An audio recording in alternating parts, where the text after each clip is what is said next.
Welcome to this joint overview and scrutiny committee. I'm Councillor John Hinton. I am chairing the meeting today. May I first remind you of some domestic arrangements. Please ensure that microphones are turned off when not in use, that you do not interrupt other speakers, that if you are attending the meeting to speak and persistently interrupt the meeting, you may be asked to leave. Please ensure your mobile phones are on silent or switched off. Additionally, we will be using the e-voting for this meeting on the Modern Gov app. I'd like to remind everyone present this meeting will be broadcast live to the internet and will be capable of repeated viewing. The whole of the meeting will be filmed, except where there are confidential or exempt items. If you make a representation to the meeting, you will be deemed by the Council to have consented to being filmed. By entering this meeting as a speaker, you are also consenting to being recorded by the Council and to the possible use of those images and sound recordings for webcasting and or training purposes.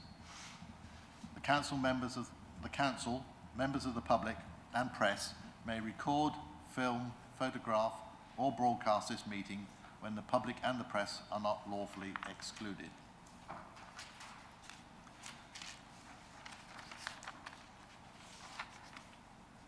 Can I move to the agenda, please? Apologies for absence and substitutions. None received, Chair. Glad to see that you managed to make it, Councillor Grandon.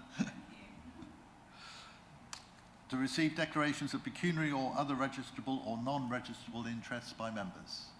Yes. Thank you, Chair. I am actually a member of the Trustee Board of Mid-Suffolk Citizens Advice. Thank you, Chair. Right. So you're registering a non-pecuniary interest, right? Councillor Osborne. Thank you, Mr. Chairman. I'm an observer for Babergh at the Citizens Advice, but I don't have any interest in that at all. Any others? No? To receive notification of petitions. Oh, sorry. Councillor. Chair, as that's other registrable interest, is that an appointment that we make to? No, I'm also certain on the 2015. Okay. It wasn't a Mid-Suffolk one, no. Thank you. All right. To receive notification of petitions in accordance with the Council's petition scheme. None received, Chair. To confirm the minutes of the meeting held on the 24th of October. Are there any points regarding the accuracy of those minutes? Could I have a proposal then, please? Ooh, plenty. We'll start, ladies first, Councillor Grandon. And the seconder, Councillor Muller. The Governance Officer will conduct the electronic vote. Thank you, Chair. Members, that vote is now in progress. Councillor Osborne, can I take your vote? 4. Thank you.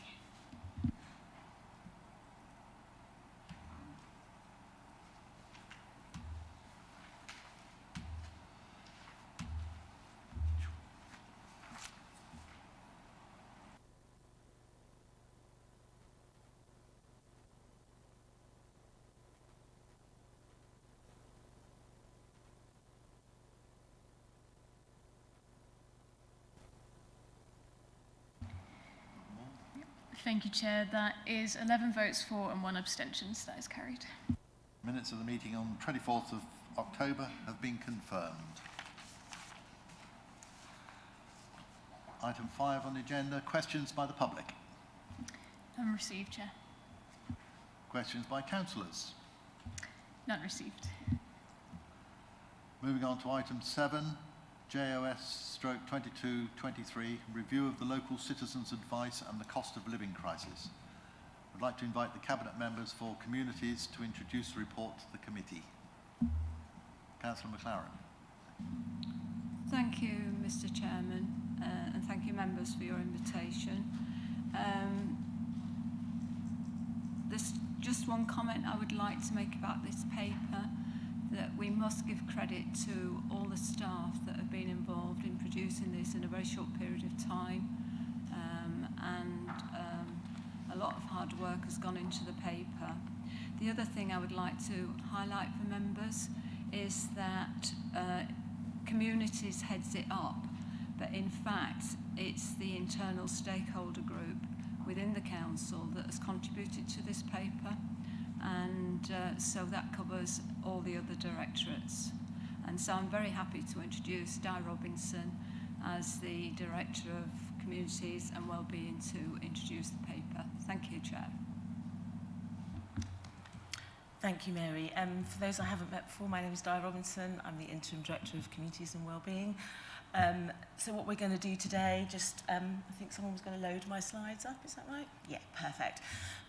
So we're going to do a very brief introduction and update on the 5-point action plan, which we've been undertaking for the last 6 months.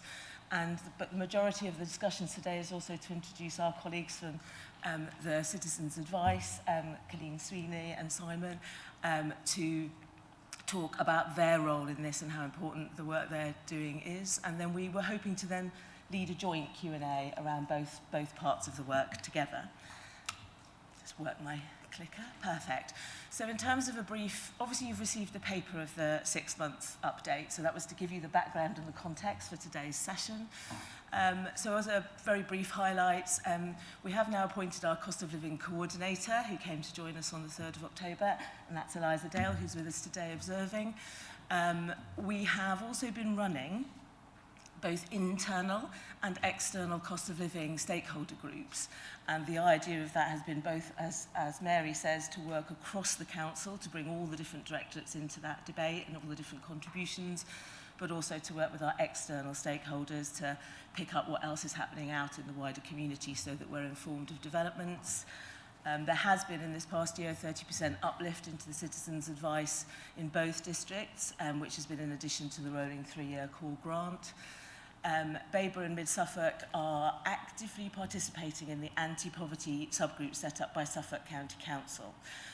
There's a lot of work happening at county level which incorporates all the districts, and it's been really important that we've had that wider stakeholder engagement with our partners across the districts, and we've had the advantage, therefore, of central county-wide money being devolved into districts to enable us to do some really targeted work in our own districts, which has been really helpful towards delivering the plans. We've had a number of referrals made and received through the Suffolk Warm Handover Scheme, and the whole point of that is to support our residents to be able to access what they need across partners rather than only having one way in, so we can support people in that way. We've also done a lot of work, many of you will have seen, around with Suffolk County again to refresh that Suffolk info link. So all the districts and areas have been trying to connect up all the information residents might need so that they can come in via any of our websites or in all different approaches and get to the place that they need to find out what the actual support they need. And as I said, you've had that 6-month report. So just to let you know then, so moving forward, one of the things we've really learned from the past 6 months is how quickly this situation develops. There's change happening all the time in terms of emerging needs, in terms of different bits of government funding to manage and think about how to distribute, etc.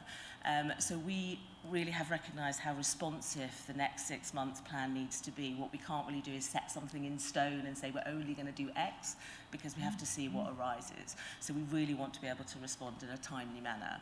So therefore we're designing the next 6 months to be iterative and flexible, making sure that we can continue the work in progress that has been working and that we need to continue, but also recognise that working with our voluntary community sector partners, we can respond to changes quickly and efficiently. And obviously there's a little caveat in there saying, you know, appreciating we don't have all the answers. Clearly we don't have all the answers. What we're trying to do is work with people in new and existing ways to try and come up with the right responses. We also recognise how important that hyperlocal level work is with our voluntary sector partners, and that's also around developing community resilience as well as trying to support that immediate crisis. And I think in that we are learning and using our learning from the COVID-19 pandemic and what we saw happening then. In terms of future priorities, which seems to be staged. Excellent. So there are several priorities we're going to be looking at moving forward. What's important, I think, is initially how we respond to the crisis, because we still have a great number of people who are trying to deal with the day-to-day in the short term, but we also need to be looking forward as well to develop a sustainable plan and enhance that community resilience. So, for example, supporting people through their immediate financial crisis and supporting them with skills to move forward and be able to sustain that as they move forward in life. So we're looking at the crisis response, and in addition to what we already looked at in the 6 months, which you've seen in the report, we're going to support our residents through the winter by ensuring we're mapping and supporting funding warm spaces across the district. And by those warm spaces, they're not just arbitrary rooms with a heater on. It's much more about enhancing the provision that already exists and enabling the voluntary sector to do maybe an extra session, a longer session, that kind of idea. So really building into what already exists. And also we're trying to map out and understand better the food bank provision, because that's been quite an interesting, we've got very formal food banks, but there's also a lot of informal ones that we're trying to sort of understand. And we also want to make sure we're developing kind of clear and tailored communications campaigns, which are constantly using different methodologies to reach people with the right messages that they need at the right time. We can't always just do a one-size-fits-all around those kind of campaigns. We need to reach out in different ways. And then we're also interested in looking at that building community resilience as we move forward. So trying to, where we can, develop a preventative approach to identify households at risk before they get into that situation of falling into crisis. And obviously we work very closely with our housing colleagues and our customer colleagues in doing that work. And within that, addressing issues such as digital exclusion and financial capability, which I referred to before, how we support people with that.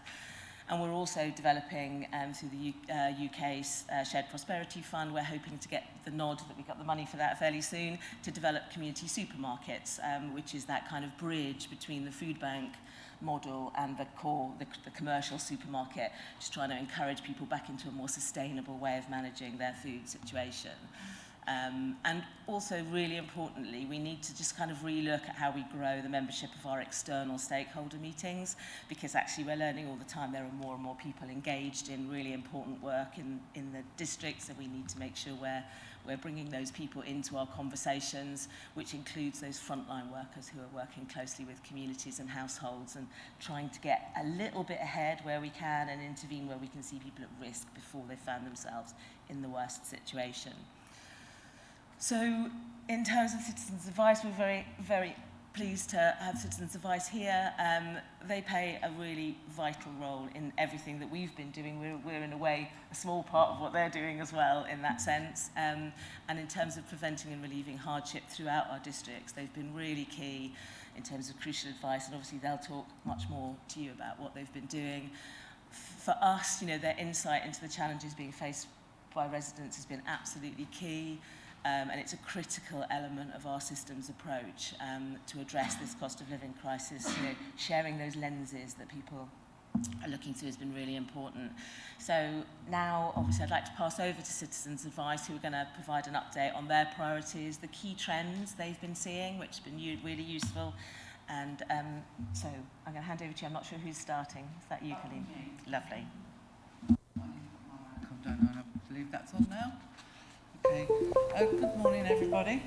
To introduce ourselves, for those who do not know us, I'm Colleen Sweeney, Chief Officer at Sudbury and District Citizens Advice, and this is my colleague, Simon Clifton, who is Chief Officer at Citizens Advice Mid Suffolk.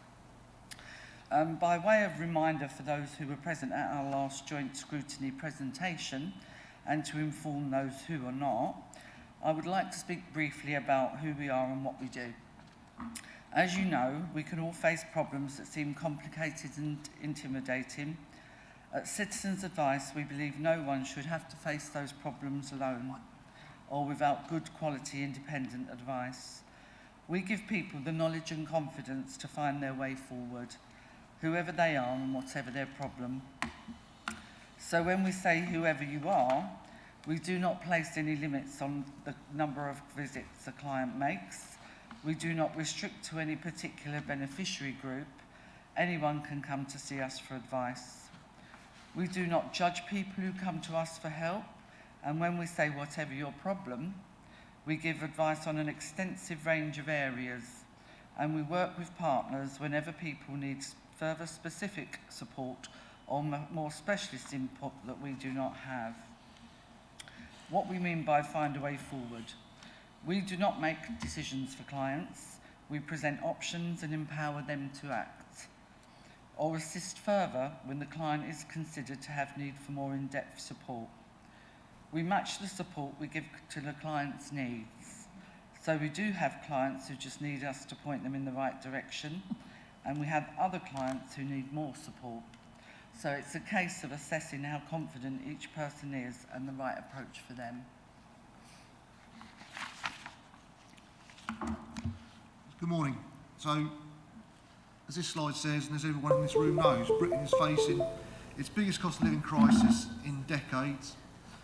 Citizens Advice has seen more people coming to us for help with crisis support, energy problems, and not having enough money to make ends meet than ever before.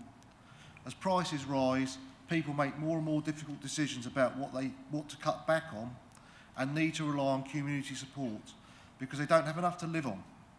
That community support includes food banks, community shops, and financial aid from local charities. The rise in food and energy costs could not have come at a worse time. These are essential products that take up a larger proportion of the budget in low-income households than other income groups. The poorest households are spending a higher proportion of their income on food than higher income households. This is also true for energy use, as they tend to live in older, less efficient houses that require more heating and are more likely to be on prepayment meters with higher energy tariffs. The low income groups are also the ones with the least number of financial options available to help absorb those price rises. Higher income households can use savings, credit cards, not something we'd ask them to do, but they would do as a buffer to increase prices of essential goods.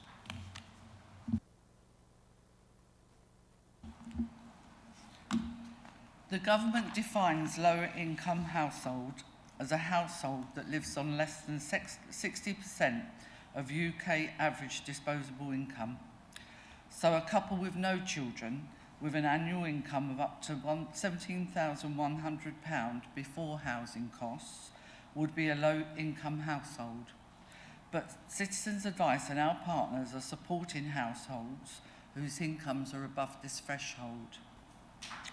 As partners in the delivery of the Local Welfare Assistance Scheme, we lobbied Suffolk County Council to increase the qualifying income for financial support from £17,100 to £25,000. At Citizens Advice, we regularly assess charitable support for family with 2 wage earners and incomes of £50,000. The cost of living increases are impacting on all of these. The cost of living increases are impacting on all, and there are households where they were just managing, but increases in rent, mortgage payment, and other interest payments now mean that they cannot afford to manage their debts. This is only going to increase as the full impact of interest rate rises and inflation filters down to the housing market. Rents will rise, mortgages will be unaffordable, rent and mortgage arrears will climb, and landlords will withdraw from the rental market. The risk of households being made homeless is its highest since 2008.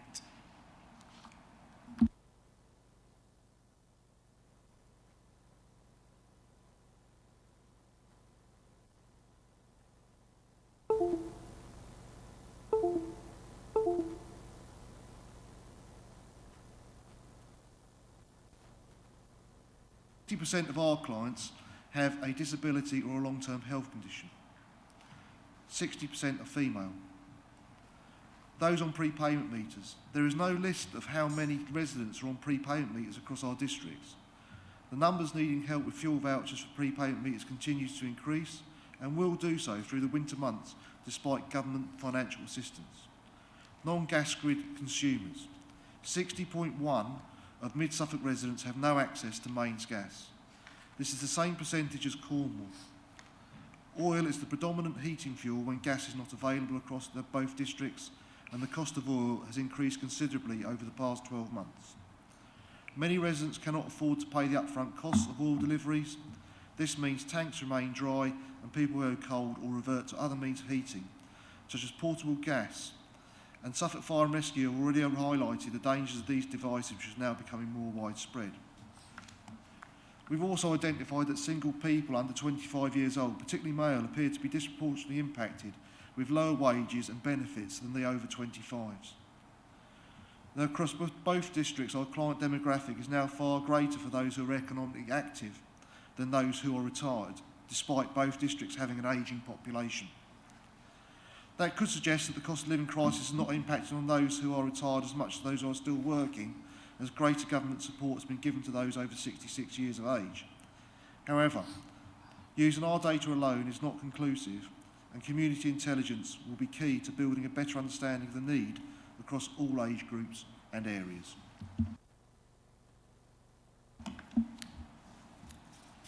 This chart shows the trend for some of our key cost of living issues based on the number of clients we help each month. So red is the personal independence payment, green is energy, purple is energy debt, blue is charitable support and food banks, yellow is council tax arrears. The graph demonstrates the combined increase in clients across both districts for these 5 key cost of living issues.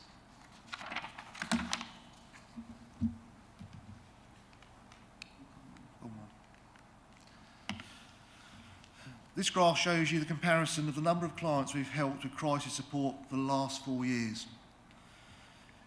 So the two important colours there are the yellow and the blue.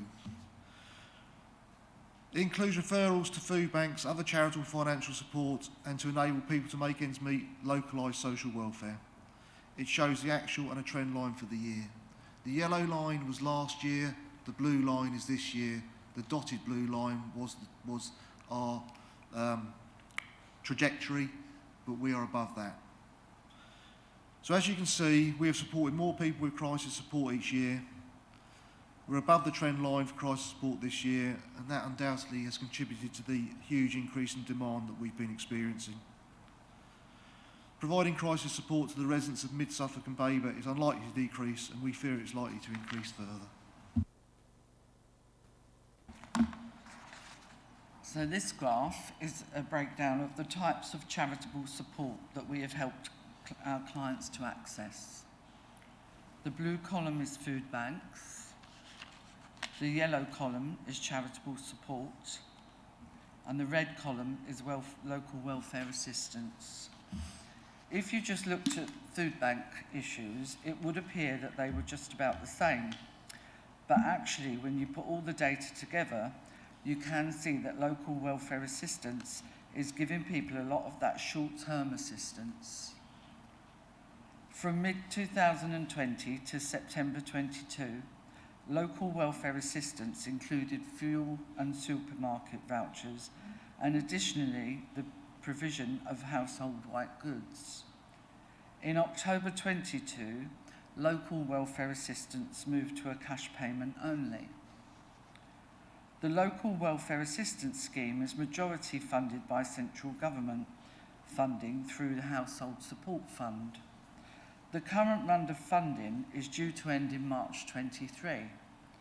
And if this were not to continue, we can expect that demand on food banks will increase after this date.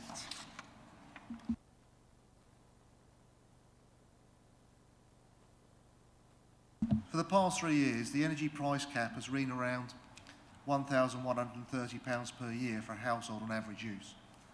In September 2022, the price jumped by 54% to £1,971. As you'll be aware, the government introduced the energy price guarantee and an energy bill support scheme. Together, these measures will reduce the average bill to April of next year to £2,100. The graph here is out of date because we've not amended it since the autumn statement. So the next figure for quarter 2 in 2023 is probably going to be £3,000. So without the energy price cap, the expected case would be £3,702. Now we take those figures from the Cornwall Insight organisation, which has been quite accurate up to now.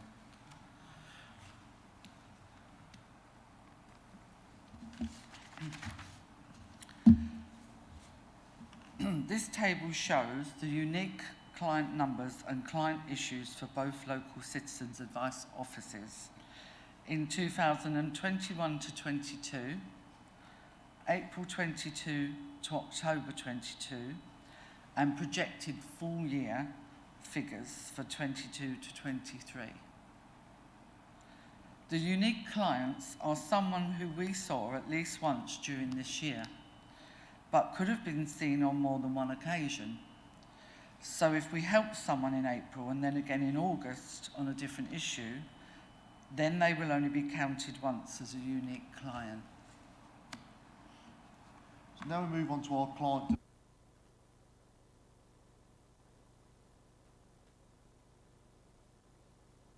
over 22, and then again projected full year figures for this financial year. As you can see, the largest advice area is for benefits and tax credits, followed by debt and financial capability. But the actual percentages, if you look across this table, are pretty similar to the previous years. But what is not similar is the number of clients, which has increased dramatically.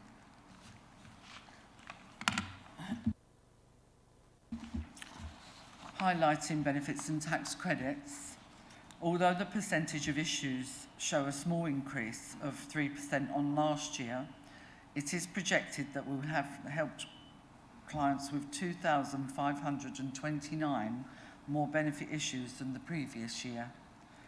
The largest increase in benefits has been for personal independence payments and attendance allowance renewals and applications. We are now the primary advice service for welfare benefits. No statutory organisation has a responsibility to support people to navigate the welfare benefits system.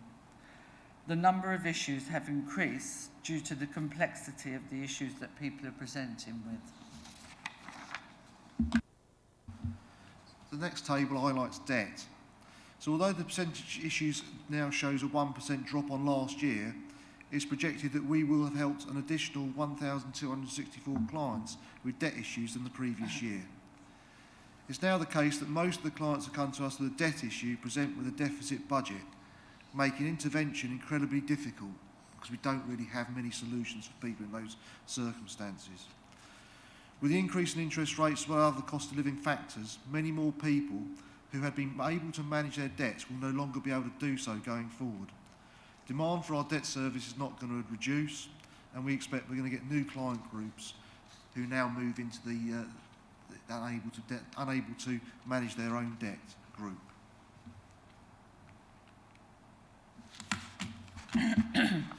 Excuse me. Utilities including energy and communications. The percentage increase for energy issues from last year to this is 4%. However, in terms of client issues this year, they have doubled over the last year's already high figures. More people are now in fuel poverty, and this will only increase as energy prices rise further.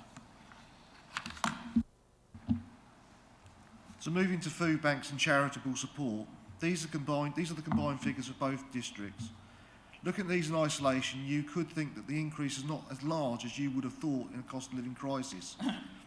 The percentage of issues remains broadly similar, and the increase is projected to be 725 issues over the last year. In Mid-Suffolk, we refer more people to food banks than Sudbury and District. But Sudbury and District have supported more clients through local welfare assistance provided supermarket vouchers, so have made fewer referrals to food banks.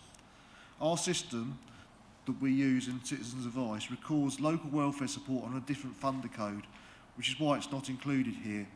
So the earlier graph, which showed the crisis support, the lines going up, is probably more representative of the current situation.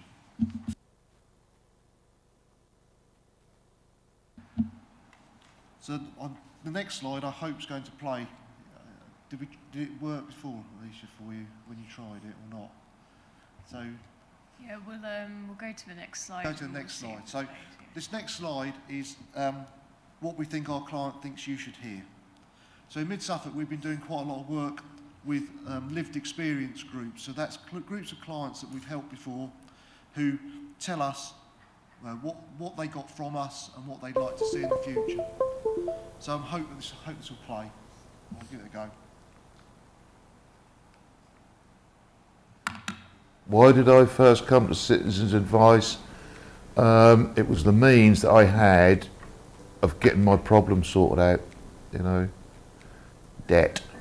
This is the biggest problem I had, and I was despondent. I didn't know what to do. I didn't know where to turn, you know. And I was getting.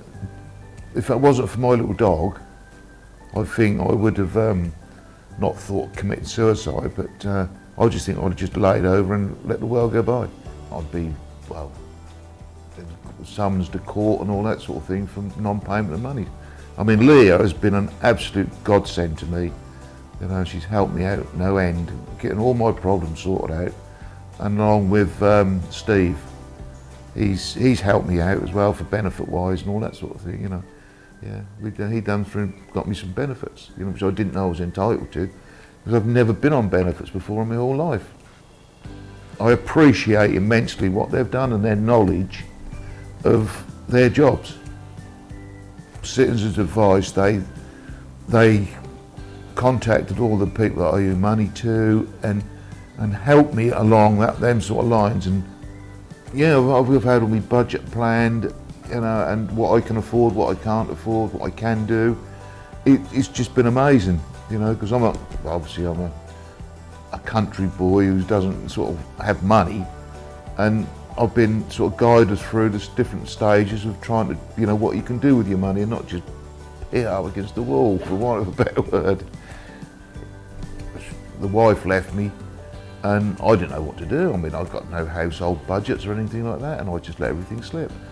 And she didn't help me actually, because she left a lot of debt in the house which I knew nothing about. But now I've been put in a picture and they've trained me really on what to do and what not to do, and I'm just happy again now, you know. It made me more secure in my life, you know, and it just changed my whole outlook. Well, they need to understand, the people who fund the Citizens Advice, what they're actually doing for the community and how they're helping people get on with their lives and sort things out. That's the way I look at it anyway. That's what I see, and that's what they've done for me. But as I say, between us, ourselves, the Citizens Advice, they've sorted me out, put me on the right road. The type of service that I need to face the challenges ahead are coming from Citizens Advice, because their knowledge is second to none. I mean, they've got people in there who know what they're talking about. You know, they can guide you through all the different stages. The friendliness and the approachability of the Citizens Advice is the best thing. You know, they're approachable. You just come and see them, and they're humans like we are, and they'll come and help you. I would say, somebody like me, I don't like computers. I absolutely detest the things. And you don't want a robot sitting there going like that. You need interaction with proper people. You know, that's what I would tell them, you know, that it's the way, all right, we're going backwards, you say that, because everybody now wants digital things, don't they, and everything else. But the way with me, I like face-to-face contact with people, so I can see a proper person. No, as I say, if it wasn't through word of mouth, I wouldn't have known about Citizens Advice, you know, and I'm glad I did. I'm glad I do now anyway. So I'd just like to say a big thank you to Leah, who's helped me out, and Steve, they've both been worth their weight in gold. You know, and it's people who know that can guide you. You know, that's the best thing. You know, and it's not a bad world out there. You know, that's what I've come to, you know, to look at.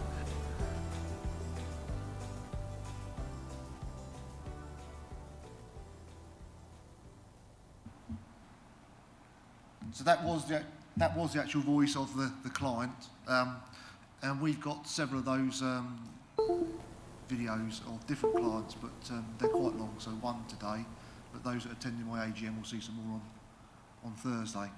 But yeah, I think that's quite an impactful video really. So, Colin. Why did I first come to Citizens Advice? Thanks, Harry, that'll do. Yeah. Okay, so more importantly than anything else in our organisation are our volunteers and the wonderful work we do. They do. Our organisations rely very heavily on our volunteer workforce to help us to deliver our quality services to our communities.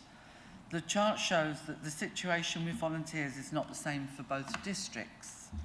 In Sudbury, we've been successful in recruiting new volunteers and have been able to go some way to recover from the losses we saw around March 21.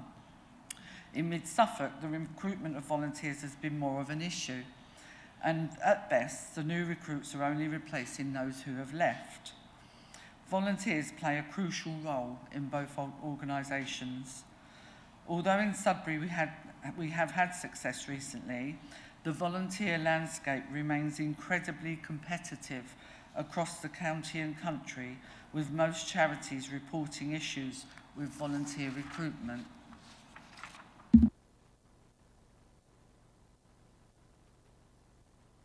The demand on our services is evident from the data that we've shared within our presentation to you.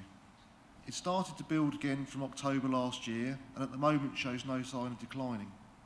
Cost of living issues are now the majority of the clients' concerns, and the complexity of their issues have never been seen before. We can only tackle this in partnership with other organisations, including yourselves, and are pleased to be seen as a major partner within the district's cost of living action plans. We welcome the opportunity to discuss and debate what we're seeing in the communities and work in an integrated way with you and others. But as we know, there is more to do on this, and we will remain engaged in the process. So along with the increased demand, in common with everyone else, we are not immune to increased organisational costs. Our fixed costs are not that fixed now, with rises in energy prices in particular, but our largest cost will always remain salaries. Although we have small numbers of paid staff, these costs are now becoming very significant. We do not have the option of just paying more to retain staff, and it's fair to say that we are fortunate that our team treat their employment as a vocation, as we cannot afford to pay them what others do for similar roles.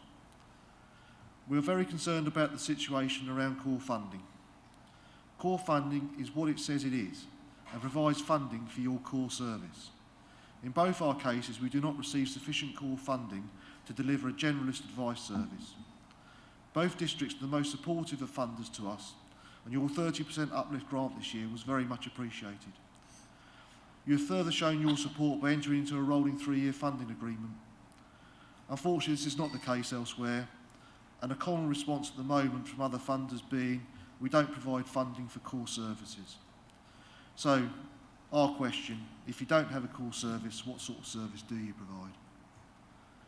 After yourselves, the next largest amount of unrestricted funding, so core funding we receive, is from what was the CCG and now the ICS and Suffolk County Council. All I can report at the time of this presentation is that we've received no notification of an intention to continue to provide us with any funding post-March 2023.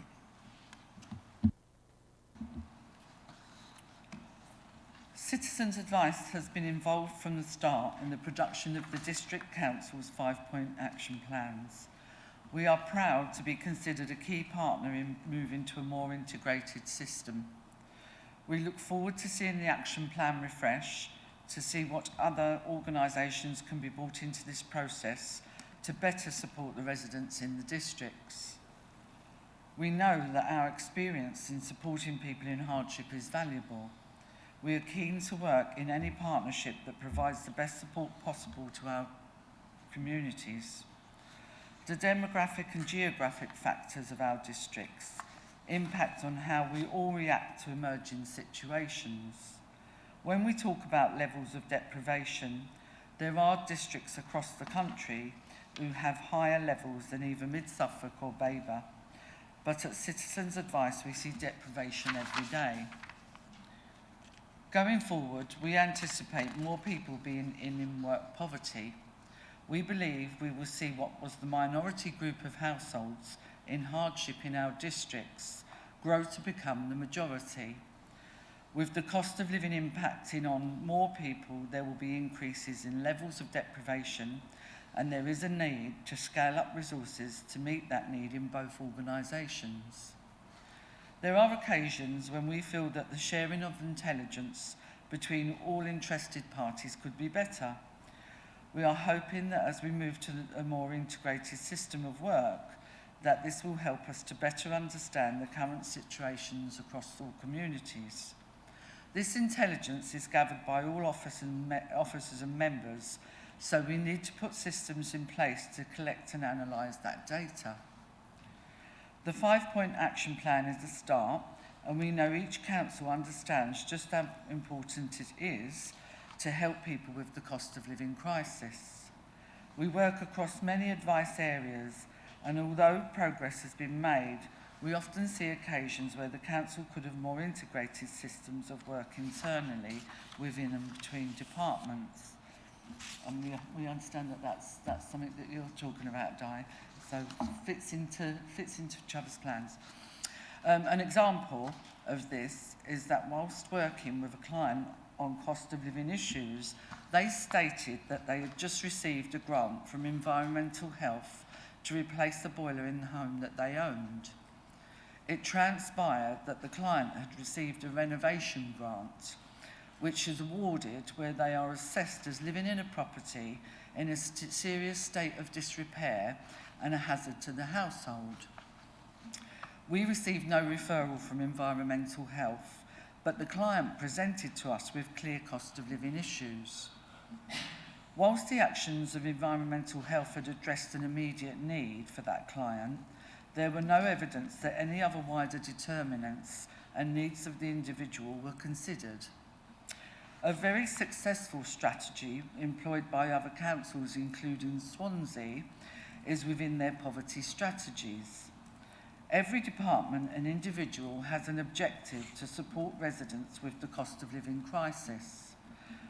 Were that to be brought in here, then this would focus minds and allow the sharing of intelligence to better support the client journey.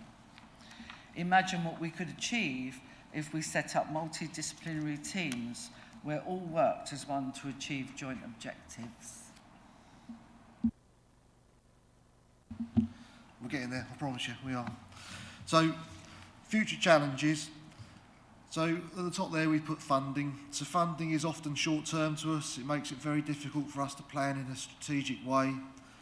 We've diversified our funding streams as much as we can and take on new short-term projects for bespoke services to specific client groups. And that goes some way to supporting our other core costs. But project funding does not replace the need for core funding. So without sufficient core funds, we are at risk of losing experienced specialist caseworkers when the project funds come to an end. We know that the demand for debt and benefit advice will continue to grow, and we must do all we can to retain that part of our service offer. We are very grateful, as we said earlier, for the 30% uplift, but we do need to ask that consideration is made to the fact that the increased running costs and need for growth to meet demand is not something that will reduce in future years. The additional funds this year have allowed us to increase capacity in response to the cost of living crisis, which we all know is not going away anytime soon. Accessibility, we are passionate about being based within our community and providing a local service to the residents within both districts. We work hard to ensure that we are accessible to all clients, but as we know, this can be challenging within particular our rural communities. Can we do more? Yes. Can we do it by ourselves? No. That really goes back to the previous slide and delivering more integrated services with you and other organisations. So we kept this slide in from last year just to show that it does show an integrated system of work which we contribute to through our work within the community. And we'd just like to finish by saying, both of us, that we're very proud to be partners with both district councils, and we hope that partnership can grow and continue. Thank you. Thank you very much.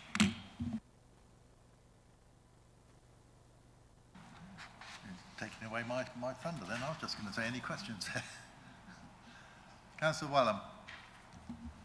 Thank you, Chair. I've got loads of questions, but the one that I really need to ask first, I think, is you had the 30% uplift. Were there any strings attached to that? What could you spend that on? And allied to that, when you talked about the numbers of volunteers and staff, You talked about strict numbers of volunteers. Are you seeing that with fewer volunteers, the volunteers having to put in more hours?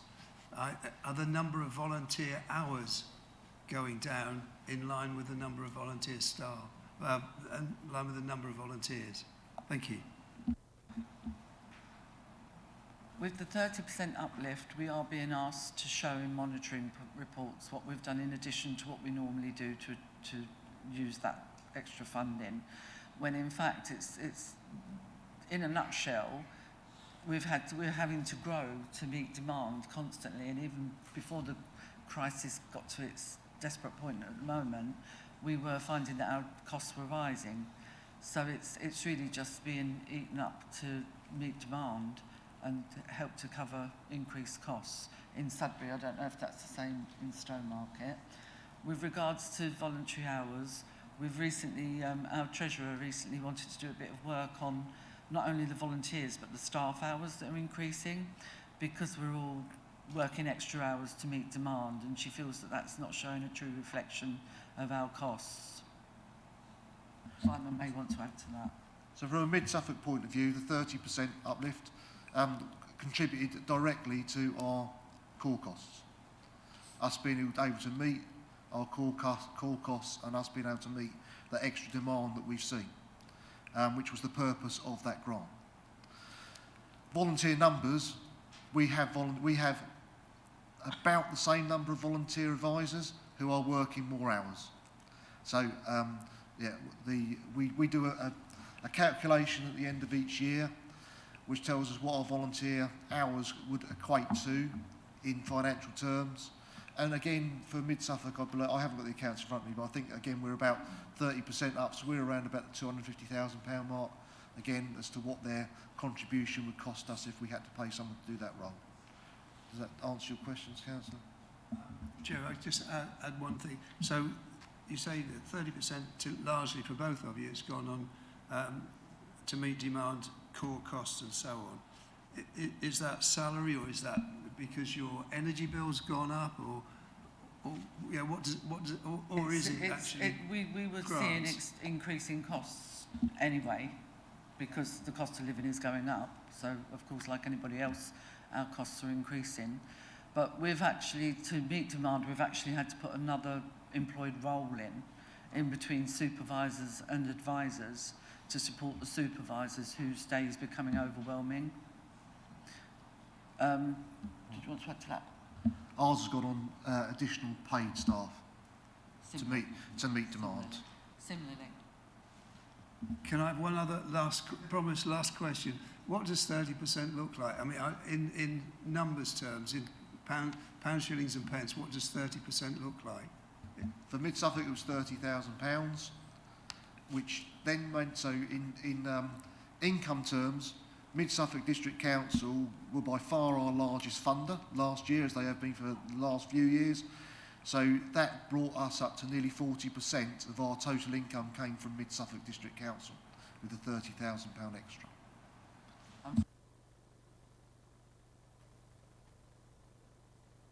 Di, did you want to come in on that? No, okay. Councillor Pignon, you had a question. Thank you, Mr. Chairman. I'm just concerned at the decline in the number of volunteers. What is the cause of that?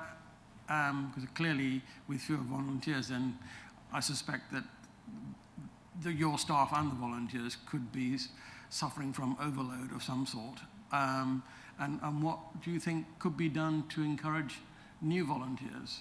Because clearly, that's an important issue for you. I think what we described in our presentation, we are not. Everybody is experiencing issues in recruiting volunteers. Some of the things that we are hearing now is there are more people having to remain in work because of their own cost of living issues. So there's more people, there's less people retiring on finals. A lot of our volunteers come to us because they finished on a final salary pension scheme. Those really don't sort of exist too much now. But a new one on us is grandparents being required to provide additional childcare to allow their children to do more hours at work. So that it's a combination. It's a real concern to us, because we are volunteer-led organisations, and we're doing all we can. You heard Harry. I didn't want to bring in another. We've got another video which we've done, which Councillor Muller, who's one of our trustees, has seen, which is we've done a video trying to recruit volunteers using volunteers. So we try and publicise it, but it's a real concern. You've only got to look at the number of charity shops that don't seem to be opening all days. So it is across the board. But that's the concern that we have. Colleen? Nothing really to add to Simon's explanation. Those are the things that we really think are impacting on people going out and volunteering. So maybe COVID had something to do with it, and people got used to being at home and not going out and about so much. So that's the only thing we can really suggest, isn't it? I would say on burnout, I think that's a really good point, because in our case, the majority of volunteers that asked were the ones that were in COVID as well. So we are really conscious about burnout. So I've got mental health first aiders trained to recognise anything that's happening between the volunteers. Another issue is that our client base is becoming more demanding. I think that's society. Society seems to have bred a more demanding demographic at the moment, and that can prove quite challenging. And some of the stories that the tales that we're hearing they can impact on an individual with that person's trying to help them. So we do all we can on that. But no, anything that the members can do to assist us with volunteering and recruiting of volunteers would be very much appreciated. Councillor Scarf? Thank you, Chair. Well, we've heard from officers and the Citizens' Advice this morning about the way that we're trying to integrate the cost of living crisis and make it so that officers are constantly thinking about it, and there appears to be some further work that we can obviously do to that. So I think that's really good. But one of the ways I think that we might be able to help more, it seems to me that Citizens' Advice is very heavily reliant on volunteers and a very small number of paid staff. Would it be an idea if Citizens' Advice perhaps had staff that worked jointly for the district and for Citizens' Advice, like a true integrated system, so that you had an officer in place at Citizens' Advice that could be your first point of contact into the district? Because it seems to me we need a little bit better integration. So I'm just wondering, what does Citizens' Advice view on that type of concept? Whoever pays for it, put that to one side, but the concept of someone working with you. We're fully in favour of any multidisciplinary approach to tackle this. And we are restricted by our income. So when I turn around and say, Di, I want a multidisciplinary approach here, right, Di's going to say, right, what are you going to give me? I'm going to say, right. So because if I then say I'm going to commit something to a multidisciplinary approach and a team, what do I stop doing that I'm doing now? So we have to integrate better. We know that, we're not the best at it, right? The council's not the best at it, but we've got to do it, because if we don't, we're not going to tackle what we're seeing. So we've got to stop the duplication. We've got to make the customer, in our words, client journey as seamless as possible, so that when they contact either of us or other partners that come into the cost of living plan, right, they know they're going to talk to the most appropriate resource, and they're going to move through seamlessly in the most efficient manner and get them the best result. But we have to understand that we might not get the result that they want at the end, because we've got a very demanding demographic. But we have to do that. We can't keep working in silos and isolation. We're doing a hell of a lot more than we were this time last year, right? So we are better than we were last year, but we can be better. So we would sign up to a multidisciplinary approach, but we cannot commit funds to do that.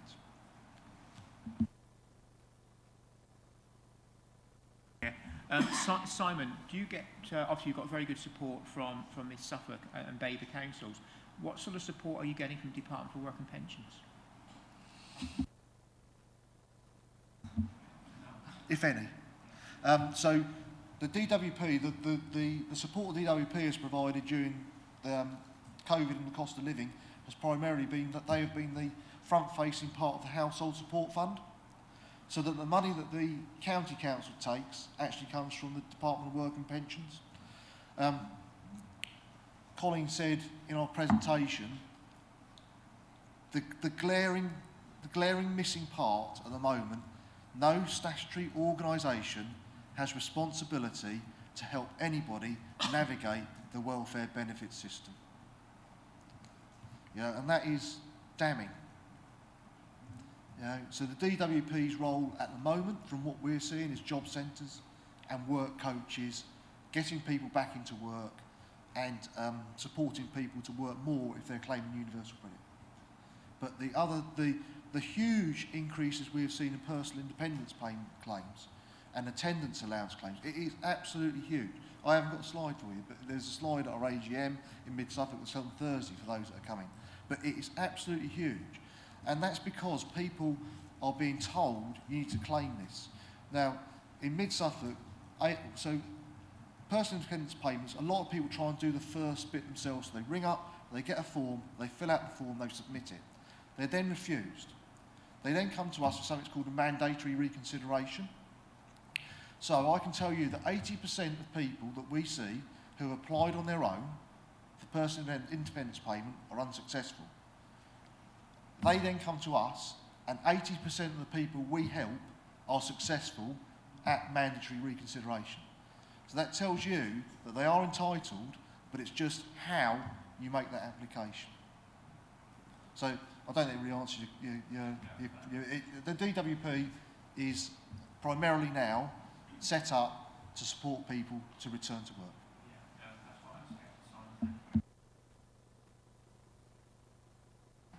Councillor Carston.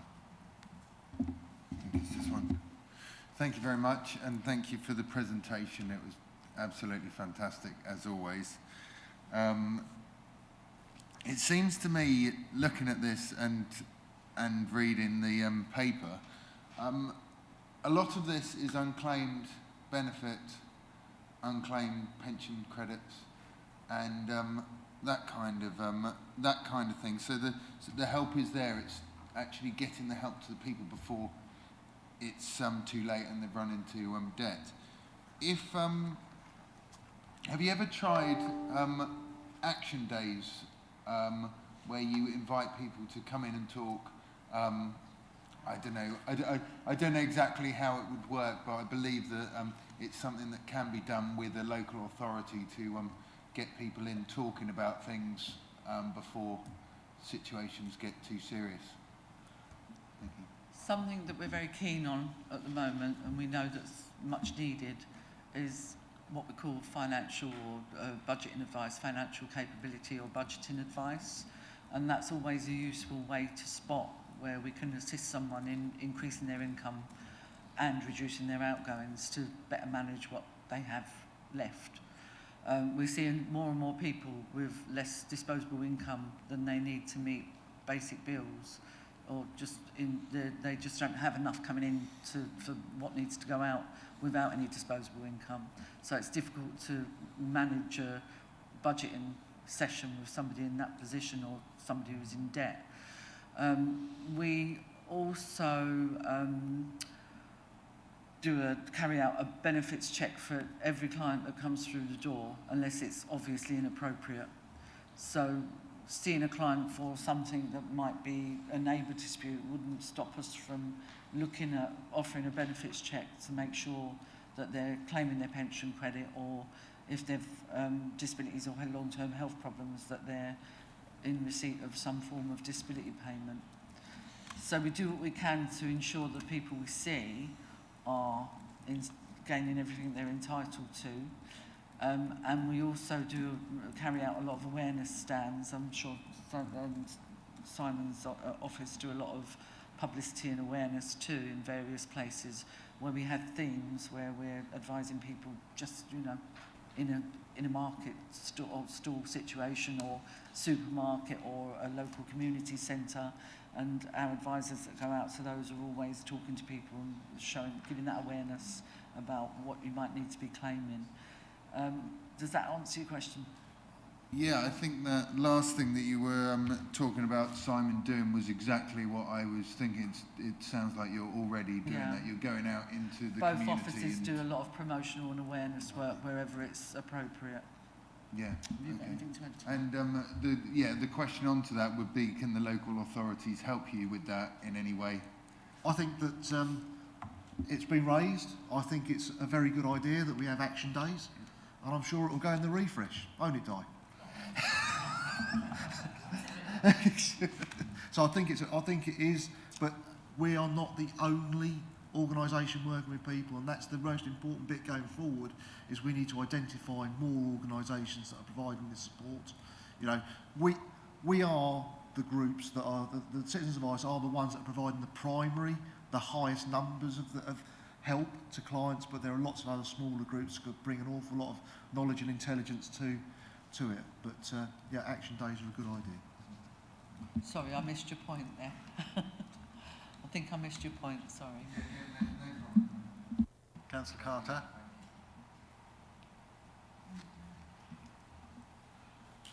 Thank you. Just want to start by actually, you've mentioned before a bit about being grateful to it, and I want to add my own personal gratitude to you. I was a former client. You sorted out my housing benefits, my disability benefits, my wife's carer's benefit, everything. If it wasn't for help that yourselves provided me with, I may not be here today because I was in a real low place. I was homeless at the time. But so my gratitude. And I'm glad to hear that you feel included with the process of integrating this. You're in a way, you're being heard. But I want to know, is there more that you feel that we should be doing to help? Not just as a council, but as councillors. Should we be listening more? Should we be doing more? And also, this is a public forum, a local government organisation. Are there bodies out there which you feel you should be receiving more help from? If they're not giving you help, why aren't they, in your opinion? And what more should be done? What more is being needed to tackle this crisis? We all would like to know, what more do you feel needs to be done and how they should start doing it? Thank you, because it's always nice to hear somebody that's had a personal experience of us, you know, and you know, there'll be times we get it right and times we get it wrong. We've got it right with yourself, so thank you for that. So what more can the council do? Well, really, primarily, I think that Colin mentioned it, but community intelligence is absolutely key to this, right? So as members, you're in the community. You've got people coming to you and saying they've got these issues, right? We need a process so that you can report that in, what you are seeing, right? What is happening. A prime example for us is the number of pop-up food shops, food banks. They're everywhere, right? And we need to coordinate it, because at the moment it is just an uncoordinated piece of work that needs to be done. But those are the sort of things that we need the council to do. So when we speak about everybody in the council having an objective within their appraisal process to support the residents of both districts with cost of living, so then, and we're not knocking environmental health, because actually they help this person massively by replacing the boiler. But what we're saying is, but did you really just go in, do the boiler, and then walk away? Because there must have been, that person couldn't afford a boiler, and their criteria for actually getting the grant was such that it was in such a state of disrepair and a hazard to the family. What else happened?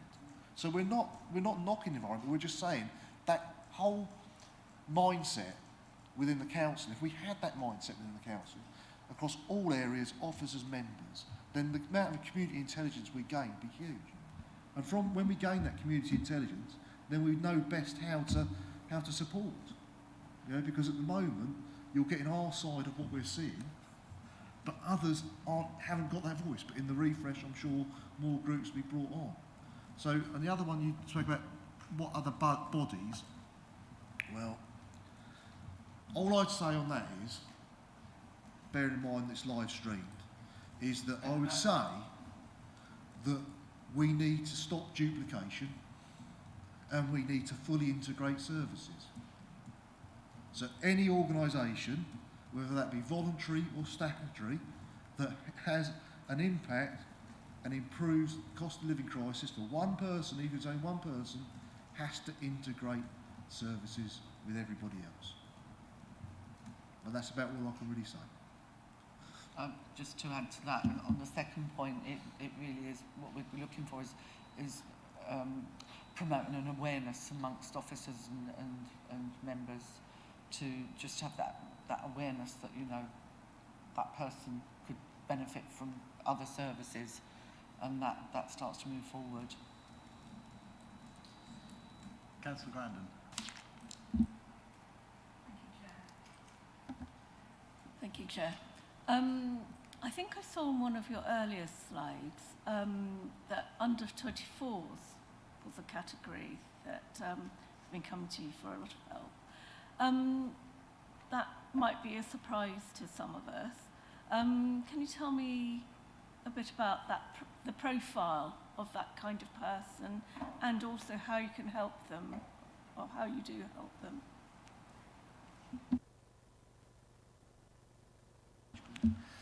So under 25s, so the national minimum wage increases at 23, I think it is. So we see that people are receiving less money younger. We see a lot of care leavers. So care leavers is a real concern, who come into the workplace lacking skills. The welfare benefit system does not really support people as well as somebody over 25. And we're seeing more people in debt under 25. So since COVID, our client demographic has changed quite dramatically. So pre-COVID, our client demographic was primarily 60 plus, which you'd expect because we've got an ageing population. What COVID did, it introduced to us a new client demographic of those who are economically active, so they were in work, but being in work and couldn't cope. So we raise it because under 25 single men seem to be more disproportionately affected. All right? And we can't say why definitively, but we need to look at it, don't we? All of us need to look at it and decide why that is. There's going to be a reason. There won't be one. And that's why we need to integrate services, because somebody from health could bring something in and say that this is that. And, you know, it's really about sharing what we know. That's what it is. But I can't really give you a definitive answer, sorry, on why. Only that, you know, care leavers don't get as much in benefits and aren't able to earn as much under the minimum wage. But we have seen a significant increase in debt. Yeah. In that age group. So how would you say that there isn't so much available to them centrally? How do you go about trying to assist those people?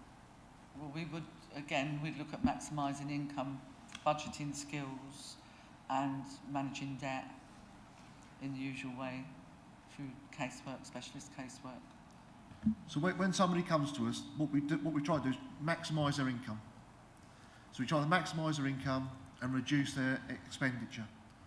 So it's about budgeting. A lot of the under 25s come to us with poor financial capability skills. Can't budget.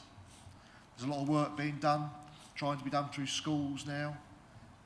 The county council within the Collaborative Communities Board, there was a meeting on Friday, and one of the schemes there was, and I think Vicky will help me out here, was to provide funding for organisations to go into schools to give financial capability advice. These are longer term aims. But we do see a lot of people who have poor living skills. Thank Thank you. Oh, Okay. and do you also, sorry, may I ask one more? Yeah, okay. Supplementary. Thank you. Where appropriate, as there are said to be quite a lot of jobs for younger people, where appropriate, do you also try and find them a job or push them into helping them to find a job? That isn't our role. Okay. But we would hope that when we do know through various surveys that we carry out, that when we have supported somebody and we've assisted them in getting on track financially and with regards to their debt, that they're mentally in a better place to go out and move forward. And one of the things we would say if someone's trying to maximise their income is, you should be considering a job. Yeah. And to be fair, we're seeing more and more people who are in work. So that might not even be an appropriate thing to mention to them, really. Councillor Lindsay and then Councillor Epignon. I think we're starting to get a lot of covering the same ground again now, so I think carefully of your questions, please. So I had 3 little ones and then perhaps a bigger one, but and it's actually probably more for our officers, because in your presentation you mentioned the Suffolk warm handover, and I don't know what that is. So if you explain a bit about that, and also community supermarkets, what is that exactly? And then I guess the one for either the officers or the CAB is the voucher scheme, whether that's working for people for people with who have to buy oil for heating oil, and put in a tank. And then the other one is we now have, there's a lot of talk about the message we seem to be getting is integration is required. We now have a cost of living czar, if you like, or a coordinator, which strikes me that might be getting coordination between the Citizens Advice and the council. That would be a good starting place, and can you comment on that? Do you get referrals at the moment from Babergh or Mid Suffolk? Shall I start from the top? So, Suffolk Information Partnership Warm Handover Scheme. So the County Council started this pre-COVID, wasn't particularly well supported, but what was identified was there's lots of organisations dealing with lots of different people, and there wasn't a way of referring people to a more appropriate organisation for support.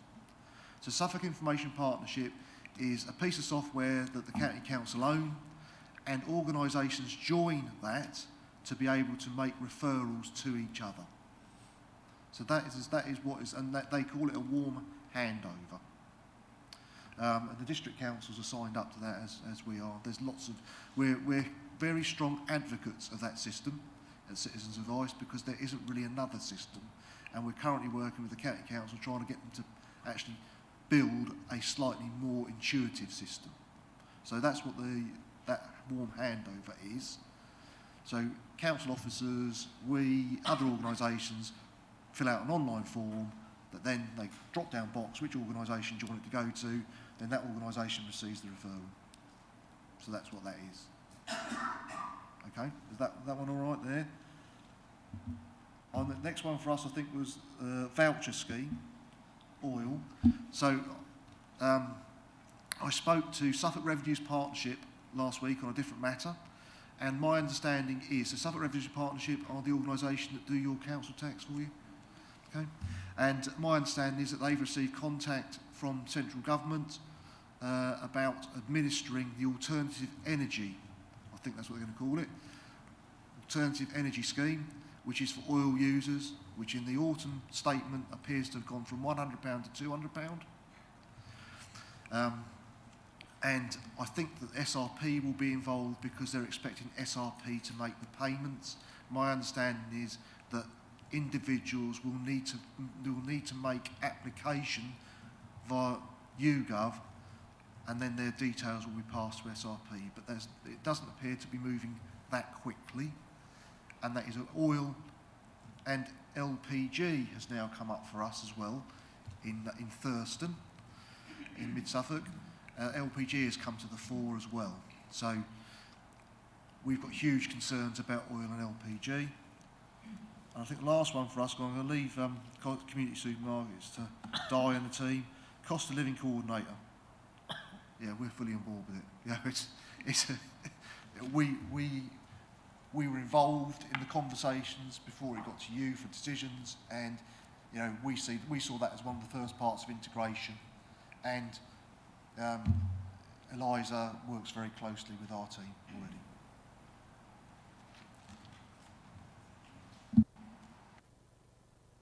Yeah, okay, in terms of the community supermarkets, so we've applied to the UK Shared Prosperity Fund to develop community supermarkets, one in Babergh and one in Suffolk, and the purpose around the community supermarkets is to really kind of that sustainability about moving people on from food banks but still not quite ready to or financially able to go back into the supermarkets, but they will start to pay into the community supermarkets, so it could be a nominal amount of money, and then they'd still be able to go in and do their shop, get some food, be provided with food in the same way as they would from a food bank.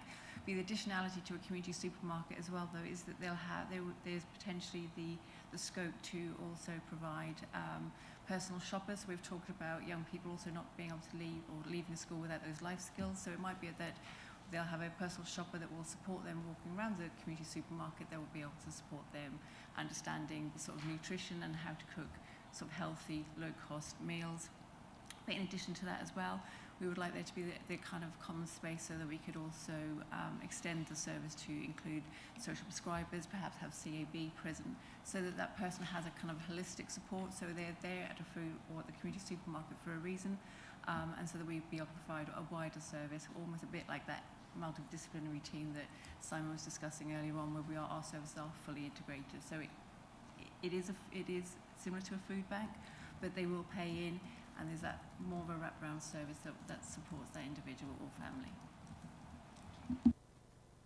So you're talking about an actual physical place somewhere in a village, like a village hall or somewhere, that would act as a community supermarket?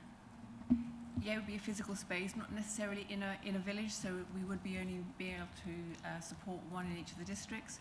So, but we would work with, for example, CABs to understand the best locations for that, but we would commission that piece of work out. So there would be a piece of work around where the best location would be, again, looking at the statistics and the work that the CABs do in terms of where perhaps the greatest need would be. But it would need to be somewhere relatively central, I'm guessing, so that people could access it. Councillor Osborne, did you have something on that response? Yeah, thank you, Mr. Chairman. If I could just on that last part with the fuel vouchers, I actually, just to reassure members and members of the public listening in, I actually represent Babergh on the Shared Revenue Partnership, and I do know that in regards to delivering any fuel rebates that are there from either government or the councils, they are working extremely hard. However, I am actually sitting on a meeting on Wednesday, so I will ask that question again on that one. But also, just to add to that, I haven't got the figures for Mid-Suffolk, but we do actually issue fuel vouchers ourselves. So perhaps this is where a bit of duplication is coming in, I don't know. But just to say that Babergh, from April to September of this year, they gave out 60 vouchers, fuel vouchers, totaling £2,900. So we are also... Babergh are also doing their bit on the vouchers as well, but I haven't got the figures for Mid-Suffolk, but I think it's similar to those at Babergh. Thank you. Councillor Appington, you had a question as well? Thank you, Mr. Chairman. So I guess my question ultimately is directed at the officers in this instance. And I'm particularly concerned about the cohort of under 25s that are presenting with difficulties. And in my day, which was a bit of a while ago, I mean, we had education on home economics and various other elements of living, which appears to be missing from the education system. But it seems to me also that there is a vast amount of information available to the council and indeed the CAB as to who are likely to be in difficulty or are in difficulty. And given that prevention is better than cure, what can we do as a council to reach out to these groups in order to try and preempt the difficult situation? And you know, okay, that's my core question really. And you know, you can obviously work out how that might be done in conjunction with the other agencies that are working in the same field. I think I'll pick that one up, if that's okay. I think what you've heard throughout the presentations really from RCA colleagues is around community intelligence, and intelligence generally is really important. So understanding and predicting who those young people are is not necessarily currently within the gift, or we're not capable of necessarily doing that exactly. I am conscious that there's been recently a county-wide carers strategy, including young carers, that's been coming forward. So I think there's something we can really look at there to see where the combination is in terms of how we can align with that to pick up those younger people coming through. And I know there is things in there around work, etc. So and support. So we can have a look at that directly. The idea of us being able to identify people at risk is the key here, really, and that's something that the Refresh Plan wants to really look at moving forward, working with our colleagues in the voluntary sector. And when we talk about that community intelligence, it's from yourselves as well as members and also from all those other organisations, is how do we bring that together, where do we put it and how do we analyse it so that we can really understand where those trends are sitting and then how we can identify those individuals at risk.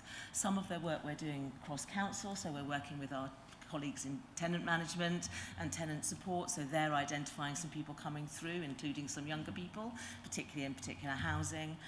We're also working more broadly with our housing colleagues, so they are able to identify people, and we are starting to share all of that between us now. So our internal group that I talked about at the beginning includes our housing colleagues, our customer colleagues. So where we're picking that up at the moment is helpful, but I don't think we're yet in a position to be able to say, we understand that these 90 young people under 25 are at risk and this is the service that we're going to provide. So that's something that we're really working on in the Refresh. That's going to be a real priority about how we triangulate all that information and intelligence to enable us to be more responsive in services. And obviously as a district, you know, young people isn't necessarily, you know, the county runs quite a lot of work around younger people, so depending on how young we're talking about, and we would want to liaise with them as well and see what they're putting in place. For example, young people coming out of care, what are their actions, because they work with young people up to 25 within the post-care system. So it's a work in progress is what I would say. Councillor Adrian Osborne. Well, thank you very much, Mr. Chairman. First of all, I'd just like to say the presentation was excellent, and Colleen and Simon. Questions that I was going to ask, Mr. Chairman, have been well and truly answered by the representatives from the CA. But there was just one point, and I don't like to go back on certain items that we've already asked questions on, but the feeling I have, particularly around the Sudbury area, is, and I know you've talked about employment, but do you find that the employment side of jobs, particularly as a skilled worker, and the employment that we have got now, is a problem for the under 25s now? You know, that was all my question. Thank you, Mr. Chairman. I haven't got any intelligence on the numbers, I'm afraid, Adrian, but we're seeing younger people who are a mixture of in work and out of work, so I can't say that I've seen anything that's caused concern for particularly high unemployment figures at the moment. Yeah, no, it's not something we'd really track. Your box, as you say, but thank you for that. Yeah. It was just something that came to mind after a couple of questions that were already asked, which you looked at from the employment exchange people. But I have found that difficult when I was made redundant years ago. So It's no different now, I don't think. Thank you. Thank you, Okay. Mr. Chair. Councillor Dawson, sorry to have it's taken so long. That's all right. Yes, just coming up to one of this gentleman's earlier questions, one of the things that bothered me with a lot of young people is they're all on meters. And I seem to have an awful lot of people keep asking how they access the funding, whether it's via, when they come to Citizen Advice, they can't get this, they can't get it from Babergh, and they can't get it from electrical companies. Are these people, do they not have the funding because of the fact they're on meters? And of course, these are the very people that we're really trying to help.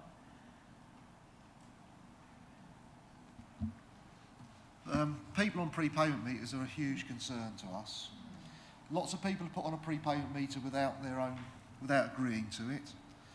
People who are on smart meters, so maybe have been paying by direct debit and chose to go on a smart meter, if they go into debit and into debt with that energy company, the energy company can remotely revert them to a smart prepayment meter using the smart meter already in their houses, and they have no say in that. That happens straight away. Energy is a huge issue for us, and how we support people going forward is going to be very, very difficult. So on prepayment meters, do you have any left? I have a lot of prepayment meter vouchers. We have a lot of prepayment meter vouchers, but they can only be used on non-smart prepayment meters, can only be redeemed at Co-op East, and you can't use them if you're a British Gas customer. And sometimes the staff in the co-op have no idea of what they are or how to So it's making process access for our young people incredibly difficult, isn't it? It's incredibly difficult for our advisors to try and advise people. So in Mid-Suffolk, over the same period last year, we're 228% increase in energy client issues. And that's because we're being quite proactive on it as well. So we have an energy advisor. So we're funded by Ofgem to provide energy advice in Mid-Suffolk to specific client groups. But the actual solutions are becoming very difficult. So we will work with energy companies where somebody is in debt, and we will say to them, you know, what can this person do? What payment plan can you enter into? What emergency credit can you agree to put on?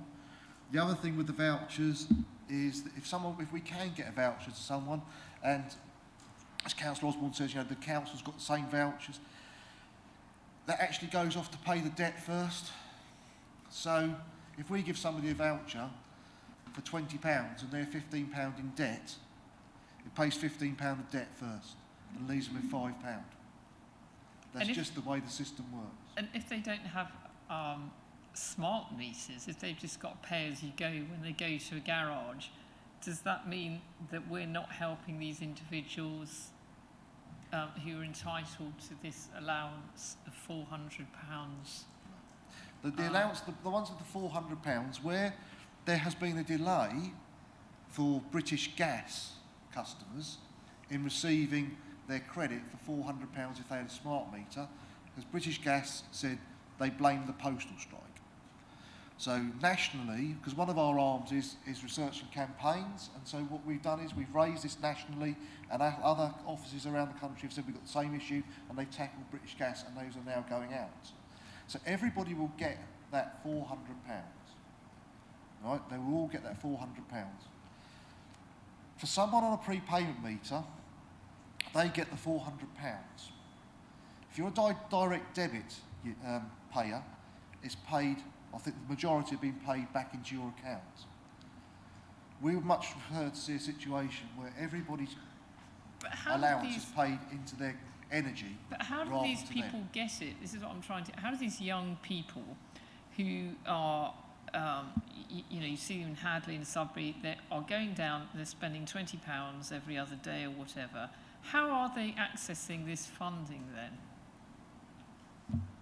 The only current funding that somebody that I'm aware of for both districts is local welfare assistance, which is an online application, and for a single person it's £100, and they get £100 in a 6-month period. There is very little support for anybody with energy costs. Prepayment meters is one side, oil and LPG is as big an issue certainly in my district in mid-Suffolk because of the amount of users and there is no support. Now if that's something that the council wish to look to going forward as some sort of fund, we'd be fully in favour.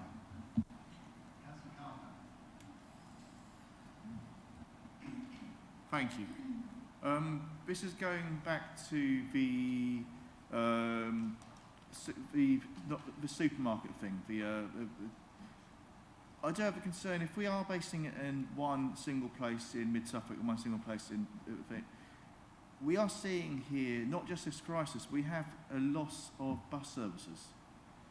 We may have vouchers going for travel, but not everyone has access. They may not have their own car, or they may not have access even if they're going through a community transport. They have a limited amount of drivers, and there may be more people wanting to go from one village to get this access to food. Now, when I was a client of the CAB, they had I'm not sure if you still do, have the advisors that would go out, travel to see clients. I'm not sure if you still do. I'm not sure how practical it would be having a supermarket thing travelling to individual thing, but is it not possible to make it partially remote? Having a large vehicle, going out to certain villages, having certain days we can visit the village to actually allow for this integrated service of having a shopper helping somebody go around so they can travel to that location. Otherwise, having it in one certain location and then trying to arrange for, the other option would be having one location but arranging for a community bus that visits the location to collect multiple people to take it in on a certain day. But then again, that has a issue of if more than one disabled individual, you need to have a bus that has a capability of taking multiple disabled individuals. So it's lots of issues about how we're going to get around it to make sure it's available to everyone. Well, in terms of the work we will have to do up front, the work will be commissioned. We will ask the provider who will do that to do that kind of due diligence and that type of work. We will look to see what's worked in other places. So we know that the community supermarkets have been sort of successful elsewhere, and I also am aware of exactly what you've just discussed, that actually some people have created those community supermarkets to be on wheels, so they're actually mobile as well. So I think what we will have to do is just kind of have a look at best practice, what's worked best elsewhere, have a look at our demographic. We know that we are very sort of rural in our makeup, and then talk to those who are involved just to see what the best options are. And it might be that there's a hybrid approach, we don't know, but at the moment that will be part of the due diligence as and when we commission that piece of work. But we'll do that up front at the very start before we implement anything. Councillor Cart, Scarf. Thank you, Chair. Well, a question for officers really. On the 5-point plan, page 18 is our response in terms of coordinating government support, and we talk about, in the bottom of the page, the household support grant, where we've currently distributed just over £100,000 between the two councils. We talk about the third allocation of the housing portion of the household support fund, and mention that we'll be looking primarily to support vulnerable households in the private rented sector, which I think is often a sector that's actually forgotten quite often, and they're left to their own means. How much is available to distribute within that third round? And bearing in mind the bulk of the first £100,000, I think some 75% was spent on debt relief or rent debt relief. What are you going to be spending that money on in that third round?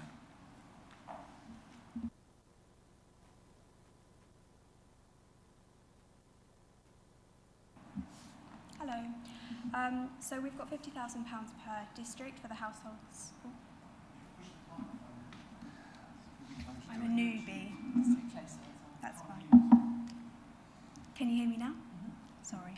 So we've got £50,000 per district for distribution through the Household Support Grant Fund.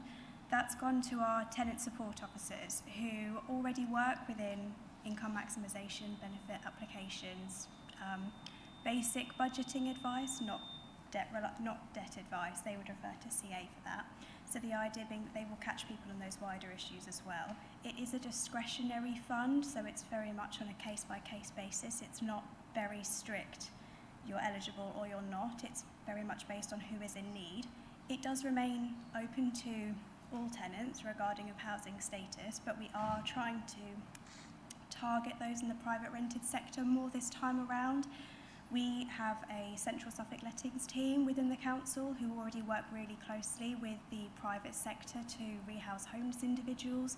They have tenant support officers as part of those teams, and they work very closely. So we've drafted some communications to kind of go through those teams to say to those agents, if you have tenants who are struggling with their rent, who are maybe falling behind, to get in touch.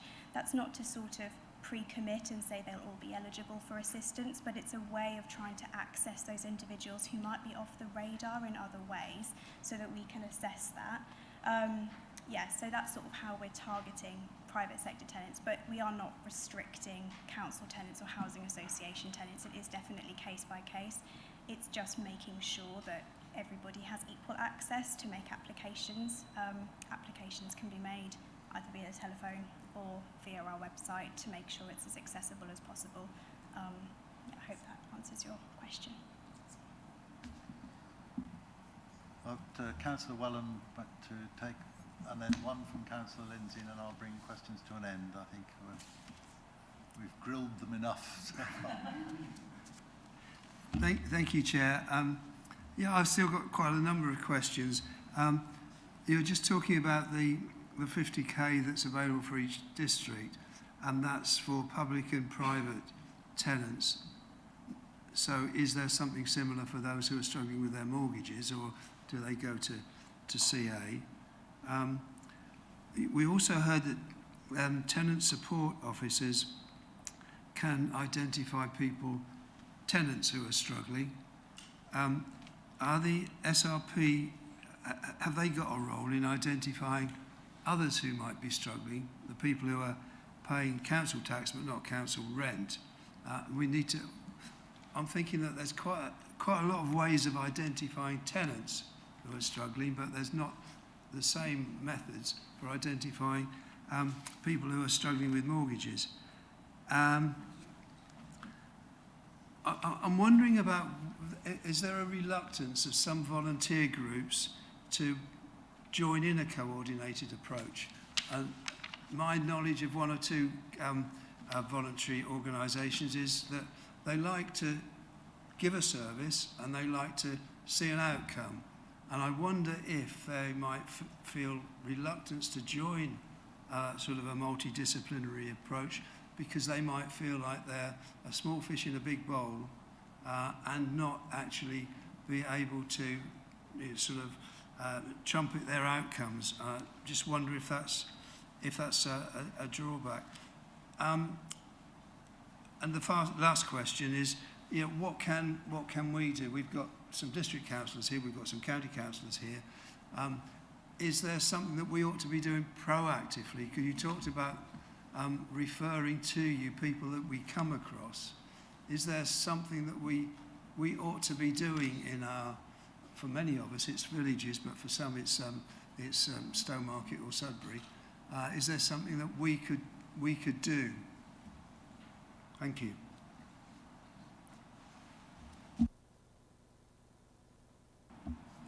So I can answer the question relating to those who need support with mortgages and things like that. It is a difficult area, mortgages and those who are struggling. We sort of wait for more support from the government, hopefully to be announced, but in the interim, we can't support those on a mortgage with the Household Support Fund, but those whose properties are unaffordable we would encourage them to engage with Citizens Advice for money advice and liaise with their lender. However, if they are in a negative budget, if they are at risk of falling behind, of losing their homes, they can call us and get support through early intervention and advice from the homelessness team. I know it sounds a bit out there, but actually unaffordable properties does put people at risk of homelessness, and they're eligible for that advice. Prevention fund, while not intended to be used for mortgage arrears and mortgage payments, in exceptional circumstances could be used for that. But I would advise, we can't give financial advice. It's not mortgage advice, but those who are struggling could contact us to have support through the Housing Solutions team and identify other options for them. Where possessions proceedings are being considered by a mortgage lender, they are required to notify the homelessness department for the local authority within which that household sits. So we should be aware if there are households struggling. Those numbers have been very low. We don't see a huge amount of those struggling with mortgages contacting us. We would hopefully, you know, if we've got somebody struggling, they would be referred into us. If they were at risk of homelessness, be a duty to refer, but that's how we would sort of catch those individuals. My understanding for mortgage support is that the qualifying period for somebody on universal credit will be dropped from 9 months to 3 months before they receive support. But what the autumn statement did was, we've been nationally saying we wanted people to be supported on the lowest incomes. You know, Colin told you that they class a low income household as £17,100. It doesn't seem very much to me, but that's what they class that at. And most of the support has gone in at that level. So those on means tested benefits, you know, will be uplifted and everything else. Where we foresee a huge issue coming our way is the middle ground. And I wouldn't even say the middle ground, actually. I'd say just above the benefit cap area and into, you know, the 50,000 plus household incomes. We're going to see that. Mortgages is going to be huge for us. Private renters is going to be huge for us because we suspect a lot of landlords are going to leave the market, and private rented is already a problem within our districts, the availability. So just to back up what Eliza said there was what would happen is that, you know, if we identify somebody that's come to us for help because they've mortgage arrears or anything else, then we'd be straight away talking to the housing team. Because in many cases, if there is equity in the home, the solution is someone to sell their home to deal with their debt. But then it causes them a housing issue. So I'd say that actually in integrated terms we're quite integrated in that way already for that, but it doesn't take us on. The other one you said, Councillor Whelan, was voluntary sector's reluctance to join. I don't think there's a reluctance to join. I think that we'll have in the refresh some forums for other organisations that we can, on a micro basis, we spoke about that there's no point having a forum in Stowmarket with the people in Eye or people in Sudbury for the, you know, another area in Melford. It's going to be micro forums. We'll get to a better understanding of what everyone else is seeing. I think that some of the issues, if you're perceiving it, is that we are all competitors for funding in the voluntary sector. So we all want to deliver our own outcomes, because if we deliver our outcomes, we'll look better to a funder. How we get away from that is integrated services and everyone agreeing that, you know, you are the best placed person to do that. You will receive funding for that. But at the moment, we're all a little bit competitors, really, I think is the main issue. But I don't foresee going forward that we will have a problem bringing in more voluntary sector organisations. Was there anything else? I don't think there was The last question was, should we be more proactive? We councillors be more proactive? Yes. Councillor Lindsay. Well, that's good. I was sort of picking that up, really, because I just wanted to give you a couple of examples in my ward and try and see how those situations might be dealt with. So I had a resident who is essentially functionally homeless. She's living with her kids and a partner in her mother's house on the sofa bed. And Babergh Housing Department say that she's not entitled to it. She's not at the top of the list, top of the priority for the Band A for a house. And they've assessed her income and said you can have a private accommodation. And here's, for example, this place in Hadley, private rent. She's telling me I can't afford it. Babergh is saying yes you can. I said all I could say was, have you tried citizens' advice? You know, I don't know, but maybe there's some benefits that she's unaware of that she can claim from the government that would make things more affordable. And I don't think she said, oh no, I've tried it. I don't think she even went to you, but even if she had, I wouldn't necessarily get feedback on what she was advised. So I don't know. I know what the answer is. It may be that Babergh's doing totally the right thing and that my resident just hasn't understood, or I don't know. And the other thing that's cropped up lately.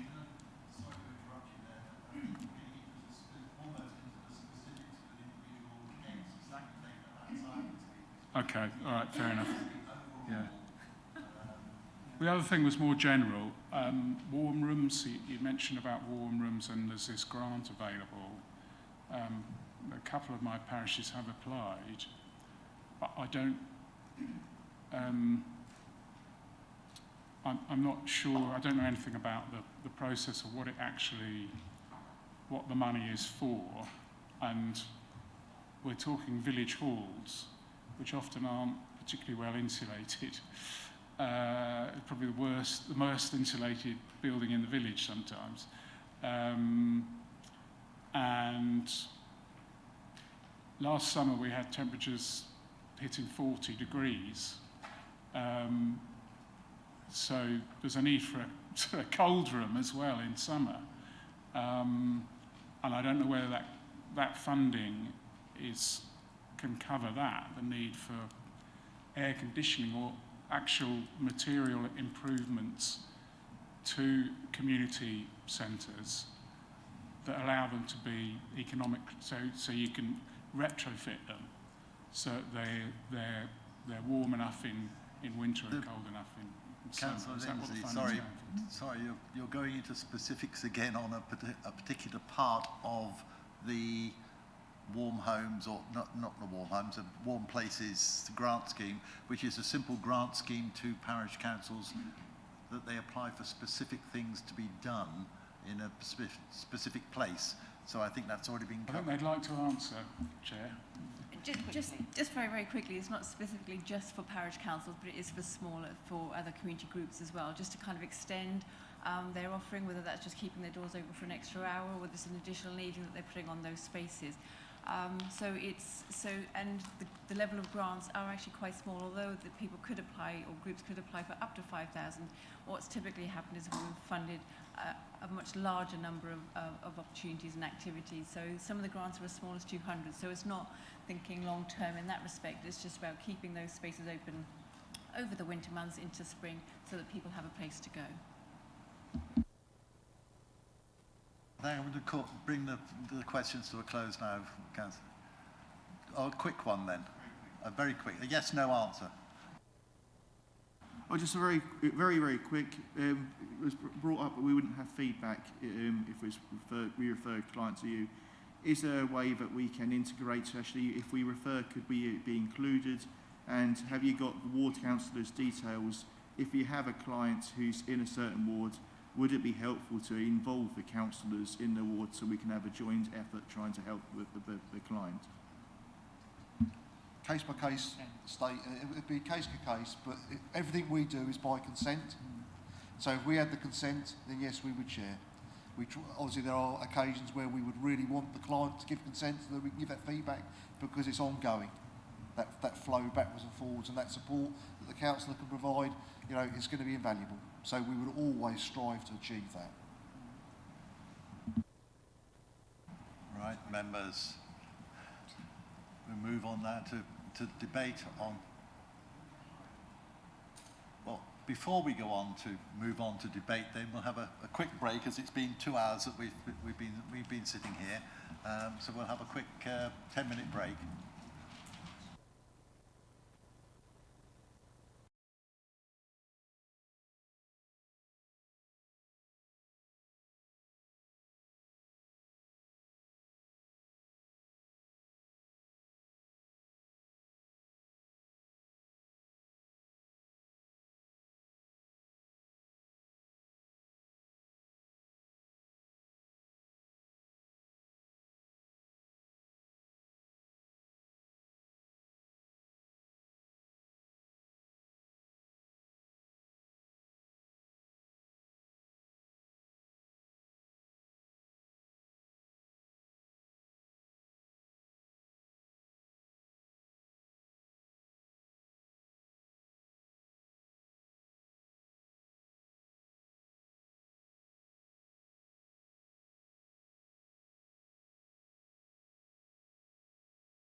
Right, after that short pause, we'll proceed to the debate on the proposals in front of it. Well, not the proposals in front of us, because we haven't got any proposals yet as such, but on the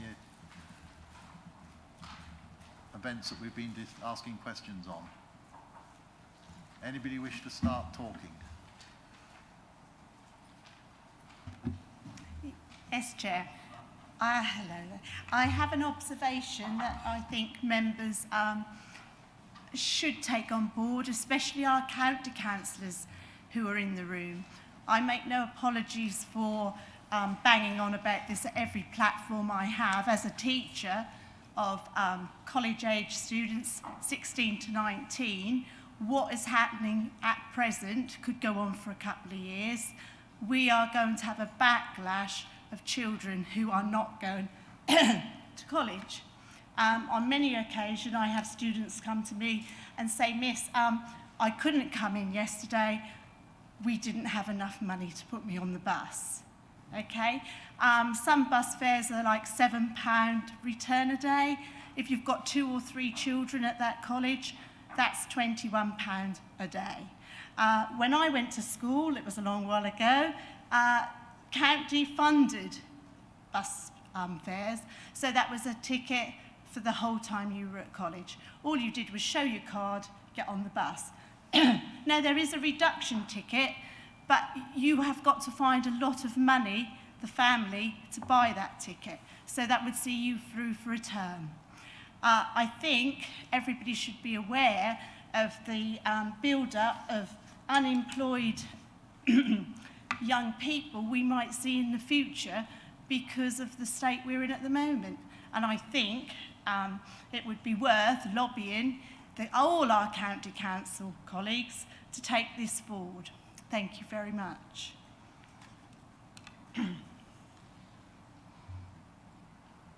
Debate then, councillors, bearing in mind also the comments that Councillor Fratman's just put forward as well. Councillor Scarf.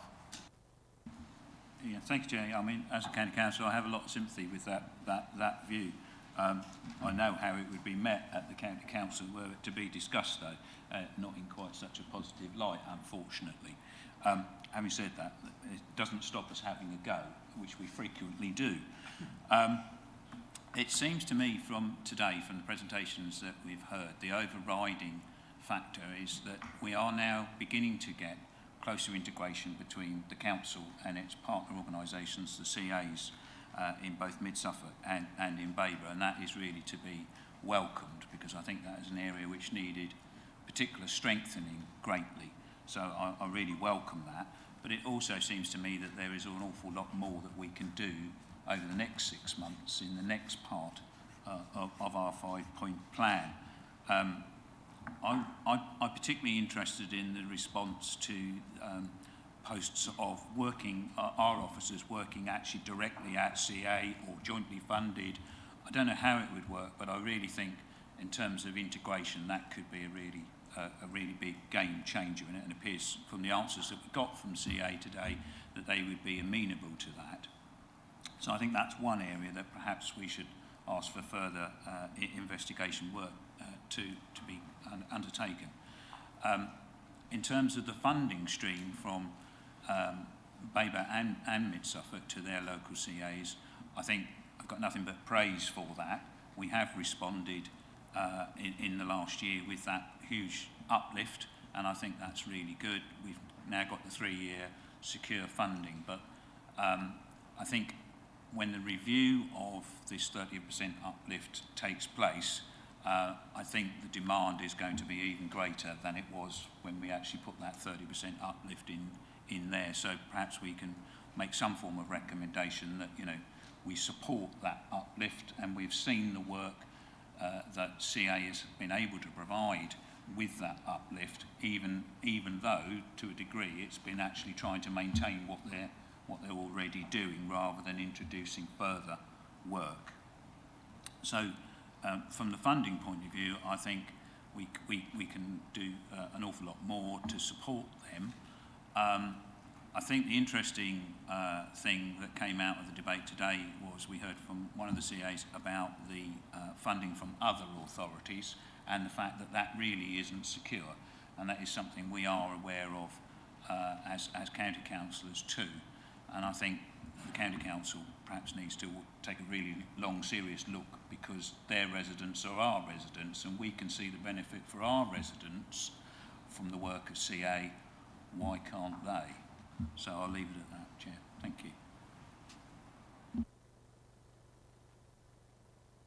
Councillor Barrett? Thank you. Thank you. I only have really one comment on this, and that's a little bit of a concern about the community supermarket and how that could help many residents. I'm sure it would help some significantly, but rolling out that and making that available to a good number of people, that would present significant problems, I think, because of location. And I can't really imagine people travelling from a location where they're near a Tesco's or an Aldi to another location involving some expense getting there to be able to purchase their goods that they need. So I know this is going to Cabinet in a few weeks' time. I wouldn't want it to be assumed that there was universal support for that, because I think that really does seem a little bit tenuous, how that can help many people. Thanks. I tend to agree with you there, and especially representing an extremely rural ward. People are not going to travel long ways to it's an interim between food bank and the cheaper end of the supermarkets, but the cheaper end of the supermarkets is rapidly being assimilated into the broad spectrum supermarket base, in that they're all at the same sort of level. They're all trying to compete with each other, and that is forcing things to be a little bit more competitive. So it's difficult to see just how it's going to fit into accessibility as much as anything else. Councillor Carston. Thank you very much, Mr. Chairman. Yeah, so I'd just like to share observations from this meeting at the moment. These are not, I'm not saying that these aren't things that have been dealt with, but these are things as a councillor that I've sort of taken away. This situation with men under 25 being at risk, I don't think we can take that seriously enough. There's an increasing trend in issues with that age group, especially men. They can be extremely vulnerable, and that trend can carry on later on in life when mental health pressures increase with age beyond 25. So I think for us as a council, that needs to be something that we take really seriously right now, today, and do whatever we can with that. Data seems to be absolutely key to this, and also sharing of data. This is an incredibly fast-moving crisis, and it's going to be very hard to react to increases in different parts of it that we can't see coming. And that data, following that data and being on it as soon as possible, is really important. I'm very concerned with environmental health, not making a referral due to safeguarding with a boiler that's not working, with potential mould issues and all the things associated with that. We do have safeguarding in place. Within that, I think we need to look very quickly at why that hasn't got through to, that hasn't been taken to the next stage. And coordination of food banks sounds like a really important issue at the moment. I think local authorities are absolutely key to doing that. And also, yeah, I reiterate, if Mid-Suffolk, the local authorities, Babergh and Mid-Suffolk, could get involved in action days and help support the CAB with that kind of thing, I think that would be a really good proactive way of hitting this where it's going, not where it is at the moment, or not where it's been. Yeah, for me, they're the major issues that I've taken out of there. There are several other issues, but I'll leave that to the other members to discuss. Councillor Muller. Thank you. First of all, I'd like to thank Simon and his colleague Colleen for their presentation. What particularly concerns me, and I really appreciate the work that you do with colleagues within the Council Mid Suffolk, very, very impressed with that. As a former employee of the DWP and its predecessors for 38 years, I find it extremely disappointing as the statutory body for administering benefits that they do not liaise with the CAB. When I first joined the civil service, that's what we did. We would advise people on similar type of things that you're dealing with now. And I think it will be very helpful. And you're right what you say, Simon. The emphasis is on getting people into work. And I know the Secretary of State for the DWP is actually been tasked with looking at that at the autumn statement last week.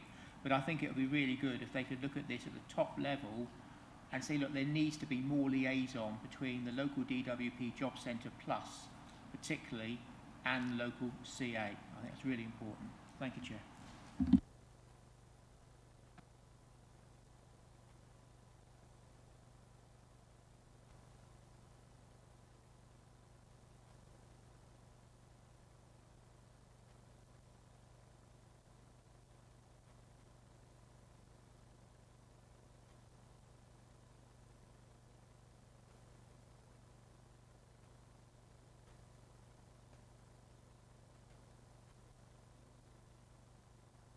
Make sure that everybody is working to their utmost efficiency, and that means that they've got to be talking to each other at every stage, whether it be new boilers being fitted or advice on benefits or housing or supermarkets, whatever. Councillor Welland. Yeah, thank you, Chair. Yeah, I wholeheartedly agree with that, and I think that is not just officers. I think that that's something which communities ought to be doing as well. I mean, I'll put my hand up. I know of one or two things that are going on in my patch, and I've never thought to pass them on. And perhaps I should have done, or at least ask the organisation to pass things on when they find people who are vulnerable. Of course, there's always the difficulty about getting permission to pass things on, because older people in rural communities are very private, and they don't want anybody else to know that they haven't had a meal. You know, it's 6 o'clock in the evening and they haven't eaten that day. They don't want anybody to know that. But we've got to be more proactive. And I think most of us work quite well when people are referred to us as councillors. I remember I'd only been a councillor for about a week, and somebody knocks at my door and said, the Citizens' Advice in Stowmarket have suggested I come and talk to you. So it does work both ways. And I was in at the deep end there, but managed to help. So yeah, we must do that.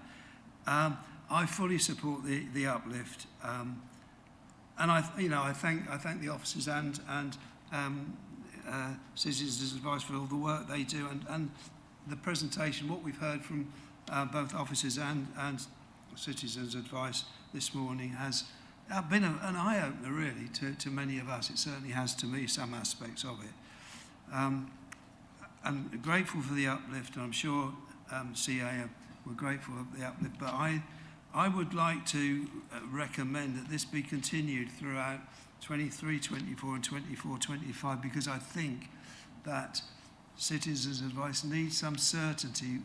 We're definitely going into difficult times for CAs, and there's so much uncertainty around funding, and I think that if we could recommend to whoever we need to recommend it to, that this be continued for the next 2 financial years, just to give them some certainty that any staff that they are taking on can at least work for 2 years, because it's going to be needed. So I'll leave it at that for now, Chair.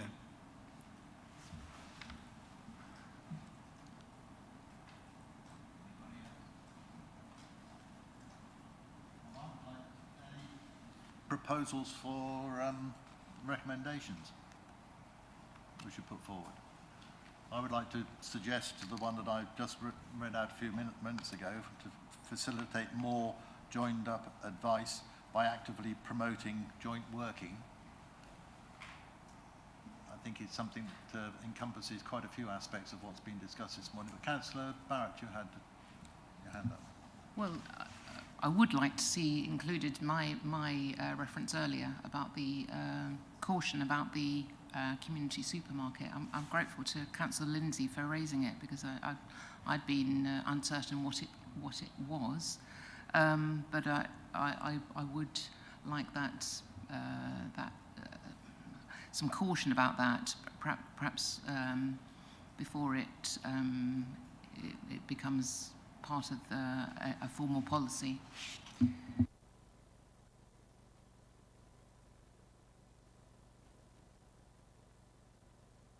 We do have looking at the report, it does talk about the fact that understanding the root issues which drive food bank use is in progress, and it's within that section that food banks are reported. Can we put in the recommendations then that before anything concerning community supermarkets is implemented, that it comes back to this committee for comment? Chair, I totally disagree with that. Look, they know how to go about this. They're not going to come up with something that isn't going to work and isn't going to be cost effective. We don't need to see that. We need to just encourage them to get on, look at best practice across the country, and come up with a suggestion, a solution that's going to work in Mid-Suffolk. Well, as it is a joint meeting, I hope you meant in Babergh as well. But, Sorry, yes, I do get a bit parochial at times, Chair. but I think, across the two districts. Based on what I said about more joined up advice, etc., I think one of the things we ought to consider is the fact that we've had a very detailed and comprehensive report here from Sudbury and Stowmarket citizens' advice, but a lot of our residents utilise Ipswich and Colchester citizens' advice as well. We are bounded by quite a few areas, and people go to the one that's nearest to them, not necessarily the ones that we've been speaking about today. So I think by encouraging more joined up working, we can make sure that we're liaising quite closely with, which I'm sure the citizens' advice do anyway, with their neighbouring citizens' advice and organisations.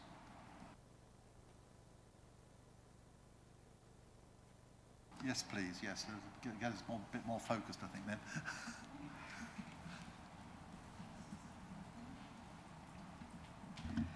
Thank you, Chair. So I've got some recommendations that for committee to consider, and the first one is that the Joint Overview and Scrutiny Committee notes the contents of the report and commends the work being undertaken in response to the cost of living crisis. That the Joint Overview and Scrutiny Committee supports the 30% uplift to local citizens' advice and the work being conducted as a result, and that the councils facilitate a more collaborative approach between organisations by encouraging promotion of joint working. There's also, I didn't know if you wanted to include the issue of the high number of men under 25 classed seriously at risk be flagged to the relevant agencies and work carried out to explore what mitigations can be put in place to support them further.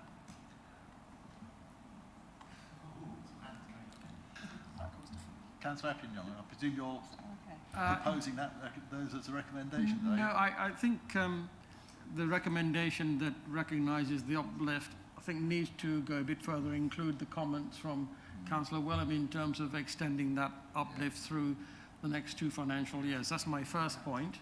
Yeah, so my second point is going back to the comments that I received from the Director of Communities to my question about proactively reaching out to vulnerable group. I'd like to see a recommendation that we understand back from the Director how that's going to be approached and put into action. if I can just comment on that. So I think that's picked up in the reaching out to the relevant agencies who are working with those young people. In terms of our role in that, it will absolutely depend on what comes through that. So I'm not in a position to be able to predict that or say that we'll be doing a scheme of work around that, because we won't know. We need to get that intelligence in advance of that. So I'm just a bit, that feels like more of a reach than we might be able to deliver. That's what I'm thinking. I mean, I hear what you say, but it seems to me that a lot of what we're doing is reactive for one reason or another. And I want, to me, dealing with the problem, we need to be more on the front foot. And that's kind of where I'm coming from with my suggestion. And I think that's what Councillor Caston was actually also asking for. And I think, you know, let's try and nip the problem in the bud, you know, before it becomes a bigger problem, which it seems to be the case at the moment. Can I just add one more thing, Chair? Is that okay? So I completely get that. I understand the proactive thing, and I'm completely with you. I think we can come back with something. I think it's just being clear about what, not forcing ourselves into a corner with it, basically being proactive and using that intelligence we've talked about before, and building the picture before we're thinking about what we end up doing, and whether it's us that do it or whether we're encouraging other agencies who are much better fitted in order to do that work, and we're enabling or supporting it. So it's just getting that balance, really. Councillor Scarr? Yeah, thank you, Chair. I mean, joint working, partnership working, etc. I think we need to be a little bit more specific about what I think we need to actually see, because within the council's staff structure, I think we need to embed a culture where the cost of living is thought about in the same way as when we ask them to think about the climate emergency implications. So I think we need to go a little bit further and actually ask for specific training to staff who are involved in any area that could have a bearing on the cost of living, to think about the implications of what they're doing. I mean, we've heard about environmental health today, and you know, the potential there was to get some extra help for that particular resident. But I think if we embed that sort of culture more within the organisation, in terms of, I mean, we're thinking about it as councillors, we need all staff to think about it as well. So I don't quite know how to phrase that, but I think that would be a recommendation I would support to Cabinet, to sort of cascade everything down, because it's clear that the integration is such an important part, but our staff have a huge role to play as well. And they might not be thinking about that first and foremost. And indeed, as a comment, some of them might actually be suffering from it too. You know, we assume that it's that lower economy, the £17,000 that was talked about, potentially £25,000. Many of our staff will be in exactly the same circumstances and thinking about it themselves personally, but might not be thinking about how it interacts with the residents that they engage with. See what I mean?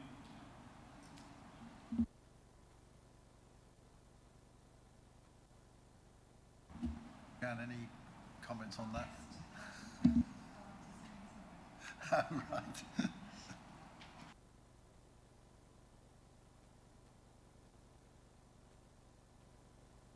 The under 25 group, so just to read what Di's just put for that. So officers to work with relevant agencies to understand the situation for young people under 25, specifically young men, and to build a proactive response to support them as a risk group. And then Councillor, you wanted more about the integration.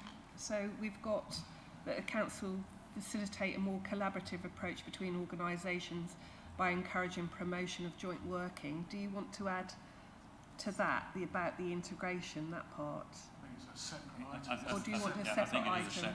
It's a separate item, because So that is too generalised in terms of partnership working. It's all. So you're asking officers. You want officers to examine, explore.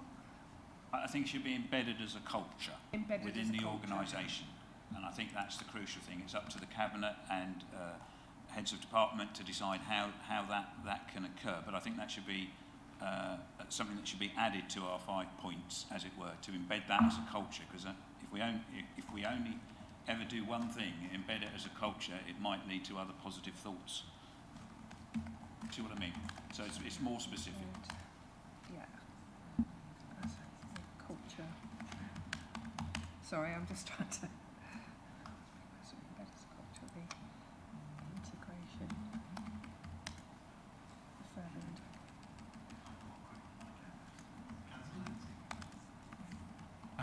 So I'm almost thinking aloud here, so apologies for this, but one of the sort of quite shocking things that I didn't realise that emerged from this is that there is no body to steer people through the benefit system. And I wonder if we should somehow recognise that fact. And I don't know quite what we can do about it, but does it mean that de facto the citizens' advice is actually the body that's doing it in the end? Because as it were, the statutory bodies don't have to do it, so everything gets referred to citizens' advice. So should we sort of recognise that in the absence of a statutory body to steer people through a benefit system, citizens' advice should be regarded as the body to refer people to? Or is that, I mean, I'm interested with someone from citizens' advice, hear what you think about that, but or is that too much for citizens' advice? My understanding was that seems to be the de facto position at the moment. Yeah. That the only people who deal with the total benefit system, if you like, are citizens' advice. But Councillor Carston, you had a comment on that. On that, we do have two tools at our disposal, the cost of living website and the benefits calculator on gov.uk.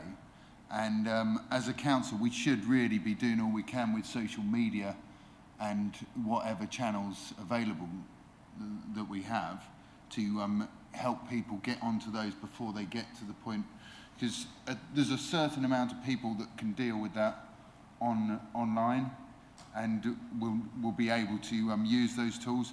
And we've still got the CAB for the people that can't, that need to speak directly to a person. But as a council, I think we should be pushing those two tools we have to try and alleviate some of the workload of the CAB.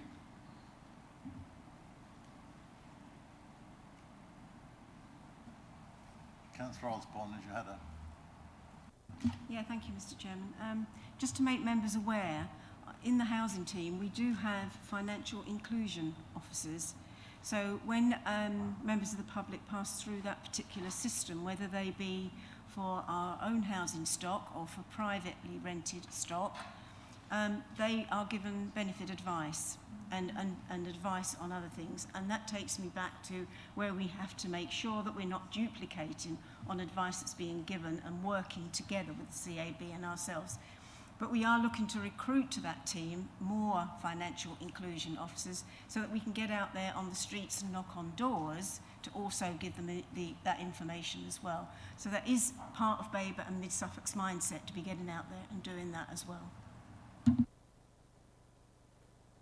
That seems to fit in well with our joined-up thinking aspirations. Councillor Barrett. Thank you. I'm returning to my earlier point, and thank you for your thoughts on it. But I think while it's highly laudable, and I agree with the aspirations to move people through the stages and give them more support, guidance, skills, etc., budgeting, etc. This is not funded at all in my papers at all. As far as I know, it's not. There's no costs attached to it. If this was an initiative coming forward for council funding, you'd be saying, "Where's your business plan? And what are the outcomes? How much is it costing? Who's involved? How many people is this going to help? Where it's going to be based? How are people going to get there? And so on." See you nodding, so I'll let you come back. In terms of its funding, we have applied for funding from the UK Shared Prosperity Fund. There is no council funding for this as an initiative as it currently stands. And as part of that, we had to provide for each initiative that was going forward into the investment plan for the Shared Initiative Fund, there was an investment plan, and behind all of that are project plans and business cases for each of those with impact, the number of people we'd be looking for. Some of that will be determined through some of the commissioning work, but actually that information that you just discussed is in that business case. So we do have all that information. We're just waiting to find out whether or not we've been successful with regards to the funding. Thank you.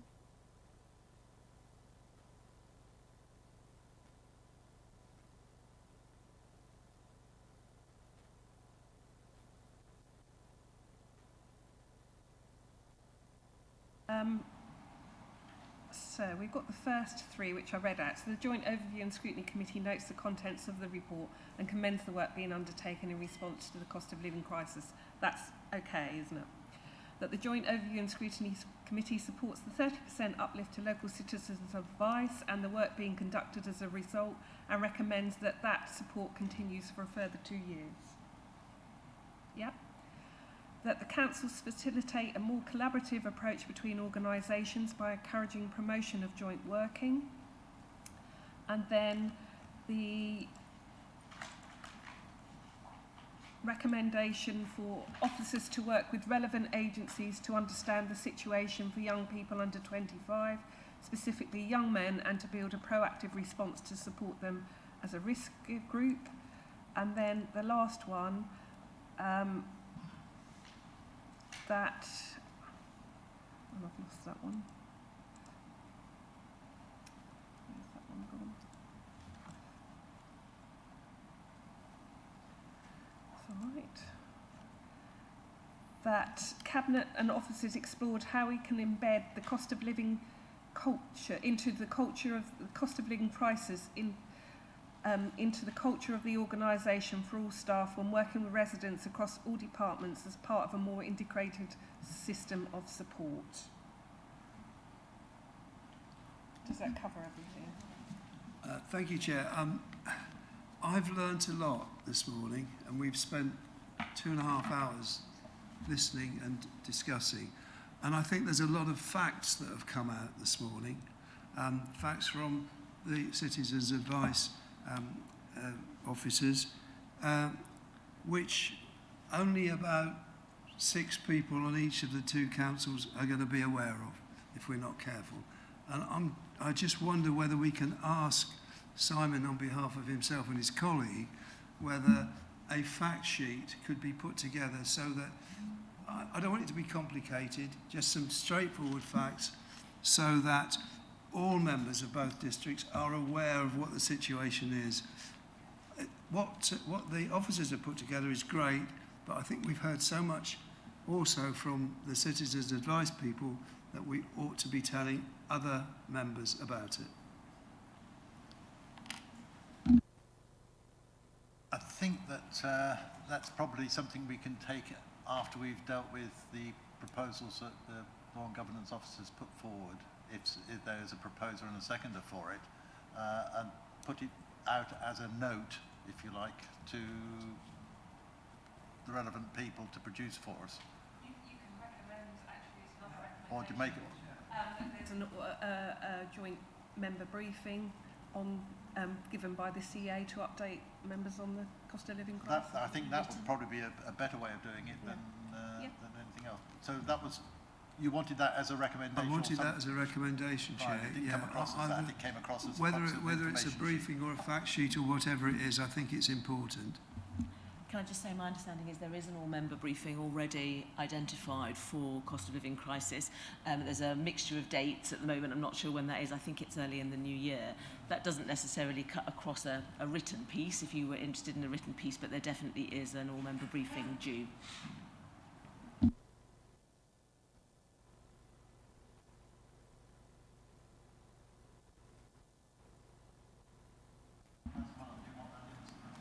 Well, I would, and I'm not sure whether will Citizens' Advice have a slot at that briefing to talk to all members, because I think it's important that all members hear either on paper or directly from Citizens' Advice what the situation really is on the ground.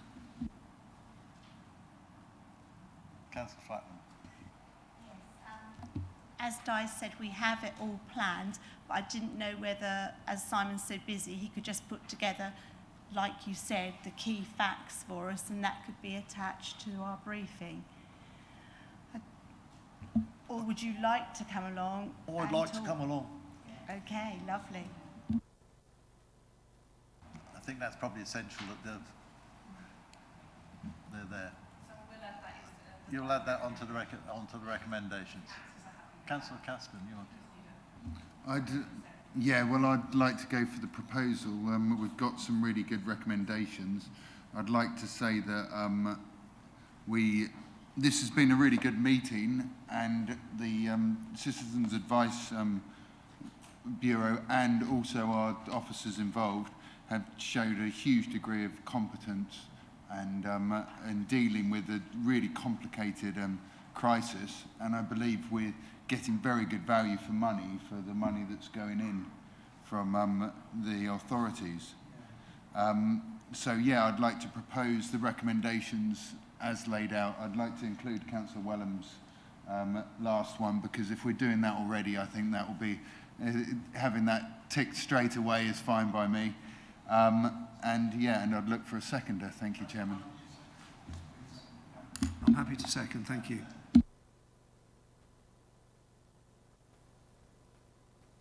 To conduct the electronic vote, except for Councillor Osborne, of course. Thank you, Chair. Members, that vote is now in progress. Councillor Osborne, take your vote. Thank you. I'm also for. I haven't. I'm still trying to get Modern Gov open. So That's fine. after a reboot.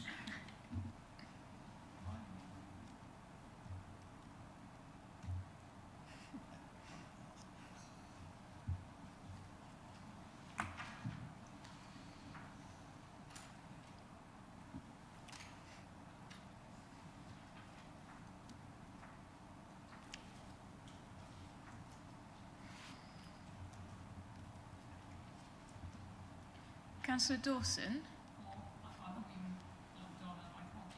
Oh, no worries. Okay, thank you, Chair. So that is 12 votes for, so that is unanimous. Thank you very much. We'll move on then to JOS stroke 22/24, overview and scrutiny and cabinet protocol. I'd like to invite Corporate Manager for Law and Government to introduce the report to the committee. Vice Chair, thank you. Yep, thank you very much. Thank you, Chair. So this protocol has been formulated following the Council's peer review, and it was felt that more definition was needed around the roles of overview and scrutiny, what the difference between the roles of overview and scrutiny was with Cabinet and officers, and also to promote a culture of accountability, openness and transparency within Babergh and Suffolk. Emily Yule, before she left, has done the majority of the work on this, and the protocol is in Appendix A, and I don't have anything further to add, but if anybody's got any comments, happy to answer any questions. Councillor Appignon. Thank you, Mr. Chairman. I have to say this is a very fine document, and I think it's a quantum leap forward from where we were previously and our general direction of travel. If I have one comment, really, it would be to say that as much as possible, I'd love to see actions that are not ongoing and have an end date where possible, even if it means that we have to subdivide that action into a couple of steps, for example.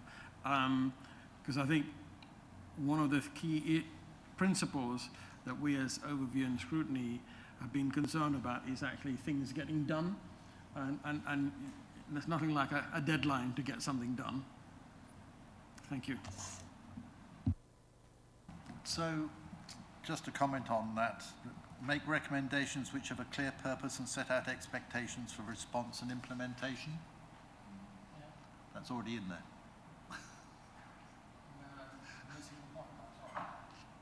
You don't... You, Chair, we're talking about the protocol, not the action we're tracker. talking about the protocol, not the action plan. So it's covered in the protocol. Let's put it that way, in the protocol sheet, in the lovely pink sheets. Councillor Grandin. Thank you, Chair. I'm particularly pleased to see the section referring to the cabinet members' will, because sometimes I wonder whether the work that we do here kind of ends up in a black hole, and we do some, I hope, what I think very valuable work, and I worry that sometimes it ends here. So I'm quite pleased to see that section there where it's formulated that cabinet members will take notice of what we are saying. But can I ask our corporate manager, is there another part where cabinet members hear this and say cabinet members will, so that they, is there something that formulates the fact that they have to listen effectively? Yes, Chair. Through you, this paper will also be taken to Cabinet for them to agree as well. So we're going down the process, and obviously officers will, it will be taken to, well, it has already gone to senior leadership team and they have endorsed it. So it will go formally to Cabinet for them to approve.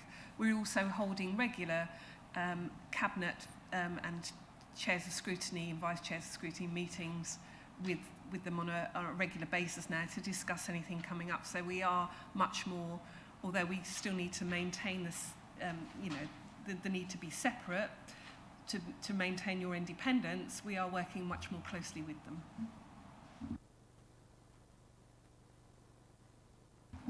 So can I just check a little bit further, please?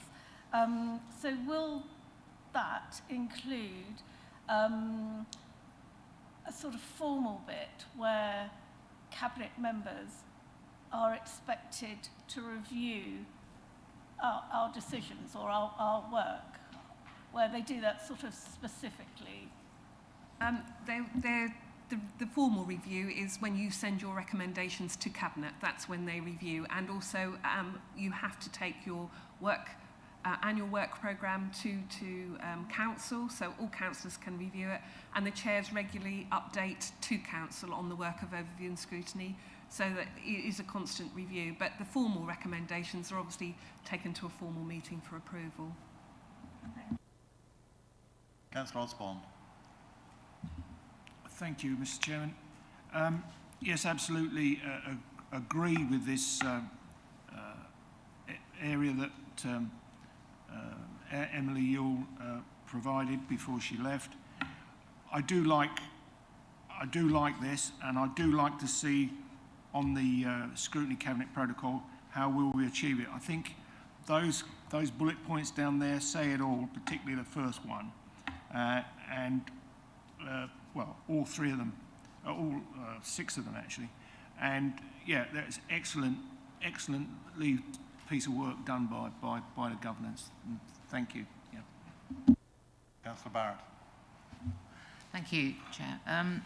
I'd just like to see a little addition to this, to say under the Overview and Scrutiny Committee members will, second point, participating in regular training to develop their skills, including call-in, and to be very, very clear, to define that, to advise when it's appropriate, and how to present and how it will run, because that, I think I was involved in one, and it wasn't very immediately clear to me. I might have covered it in a previous training, but I think perhaps it could be more explicit. We can certainly add that, but just to add reassurance, I'm now working on the induction programme for new councillors, and call-in is a major part of the training for new councillors coming in next year. There's going to be a whole section on call-in.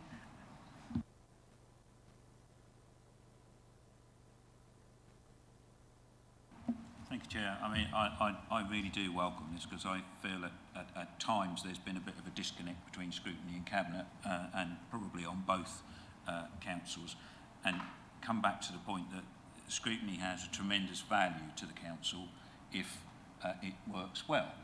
It works for the Cabinet, it works for the council, and it works for us. But I think the one thing I would like to highlight is under the Overview and Scrutiny Committee members' will, and I think sometimes this is misconstrued, but provide constructive challenge as a critical friend of the Cabinets to engage decision and policy making. And I think there's a growing recognition of the role that Scrutiny does actually play by Cabinet, and I do really welcome that, because we might come across as sometimes as being critical, but I hope that we always come across with constructive recommendations to Cabinet. Whether or not they are actually adhered to or not is a matter for Cabinet, and completely rightly so. And equally, I think it's really important that Scrutiny has a role to play in investigating anything that has a bearing on our residents, regardless of what Cabinet are looking at, because we are an independent committee, and I think that role is really crucial, that we recognise that, and I'm sure we do as Scrutiny Committee members, but Council and Cabinet sometimes need to take recognition of that as well.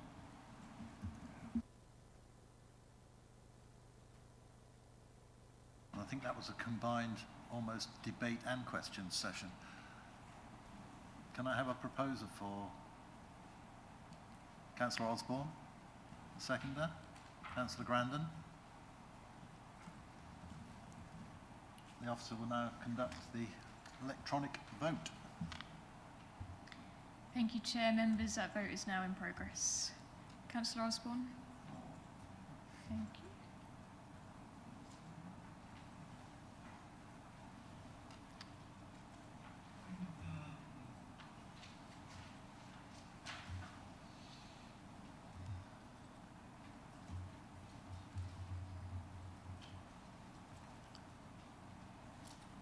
Four.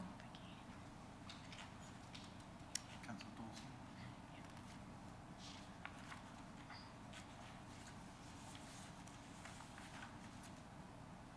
Councillor Barrett, do you want me to take a vote verbally?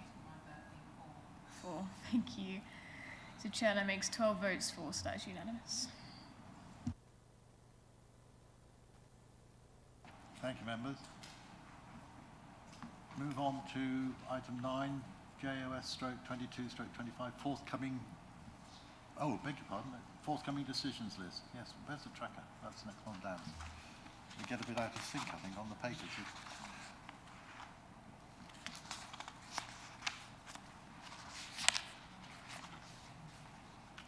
Remember the forthcoming decisions list?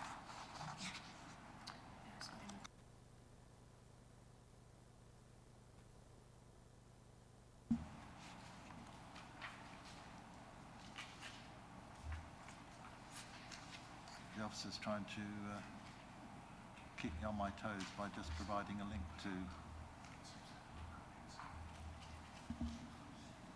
That's not there. Chair, you just have to ask members if they've got any comments. Any comments on the forthcoming decisions list? Chair, Councillor only Wellham. thank you, Chair. Only to say that it's for noting, and those of us who have read it.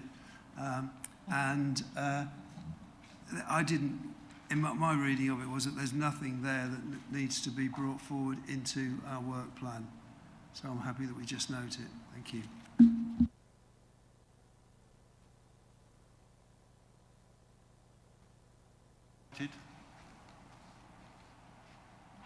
Any to the contrary? No, thank you. Item 10, JOS/22/26, overview and scrutiny action tracker. This is the one I think Councillor Epinong had. Well, my previous comment stands, Chairman. Councillor Wellham?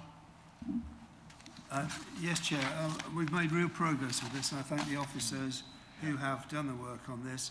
I think this proves to me that the tracker is only as good as the recommendations that we make. And if we're not smart in our recommendations, the tracker can't be smart either. So I think this has highlighted that we need to be smarter, and we will attempt to be smarter in the future. Thank you, Chair. I second that in terms of the progress we've made on this action tracker, because it has certainly improved things considerably. Chair, there was just one suggestion I made, I'd like to make, and that is on page 35,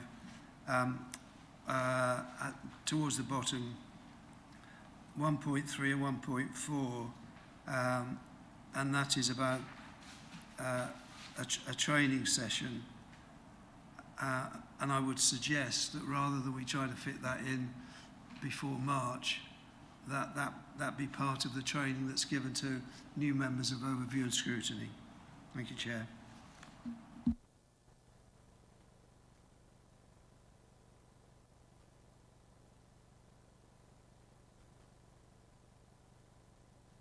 We can note that suggestion. There was also a suggestion made a little bit earlier about clarifying the wording of page 33, 1.2 on parking, which was Cabinet is requested to carry out further work to replace car parking demands, and to clarify that was to reduce the amount of car traffic as much as anything else, by providing alternative forms of transport. Do you want me to comment? I felt that was not as clear as it could be, using the word replace. So I'll take your advice on whether that can be noted or taken forward. That's a recommendation that's been formally approved by this committee, so we can't actually change the wording, but I think we can put a note in there somewhere to clarify it.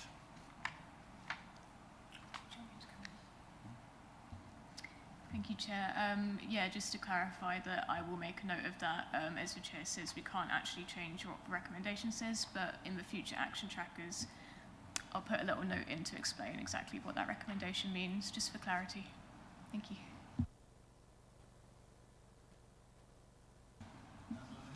Yeah, on the Councillor Williams' suggestion about postponing the training course, I mean, that's actually, we should more than note it, surely, if we agree that that's a new instruction for officers, isn't it?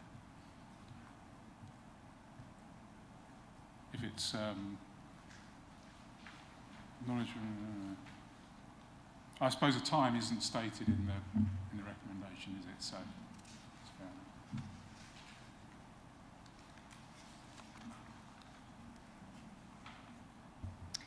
Thank you, Chair. Councillor Lindsay, in regards to that point and the point that Councillor Wellham raised, I will be talking to Vicky officer, about that, and I'll be raising Councillor Wellham's suggestion.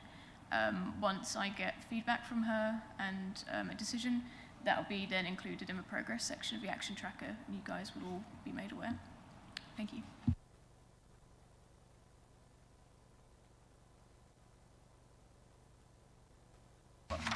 The action tracker is for noting. Are you all happy that we note that? The action tracker? The nodding dogs are all going, yes? Yeah, good. Thank you. That's noted. Now we go on to the Babergh Overview and Scrutiny Work Plan. This is for Babergh members. Have you any comments on the work plan?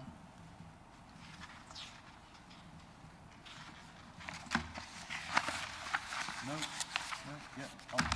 Well, sorry, we've got nothing listed beyond January at the moment for the remainder of this council. Is that correct? That's correct. I think we need something in there. I would like to propose public realm and street cleansing. We've now had this in-house for a year since the ending of the Eidverde contract, and I'd like to examine that and see whether the impact has been, whether they're up to whether they feel they've caught up with the work that was outstanding, and how they're rolling out their service now that it's in-house. Councillor Appignon, you had your hand up. Was that the comment on that, bearing in mind this is a Babergh work plan, unless you wanted to add that to the mid-Suffolk one as well? Sure. However, my other point was, it seems to me that we have a huge agenda for January, and then we haven't got anything timetabled past that. And I just wondered whether actually we needed to consider all of those items in January, whether some could be put into the February meeting.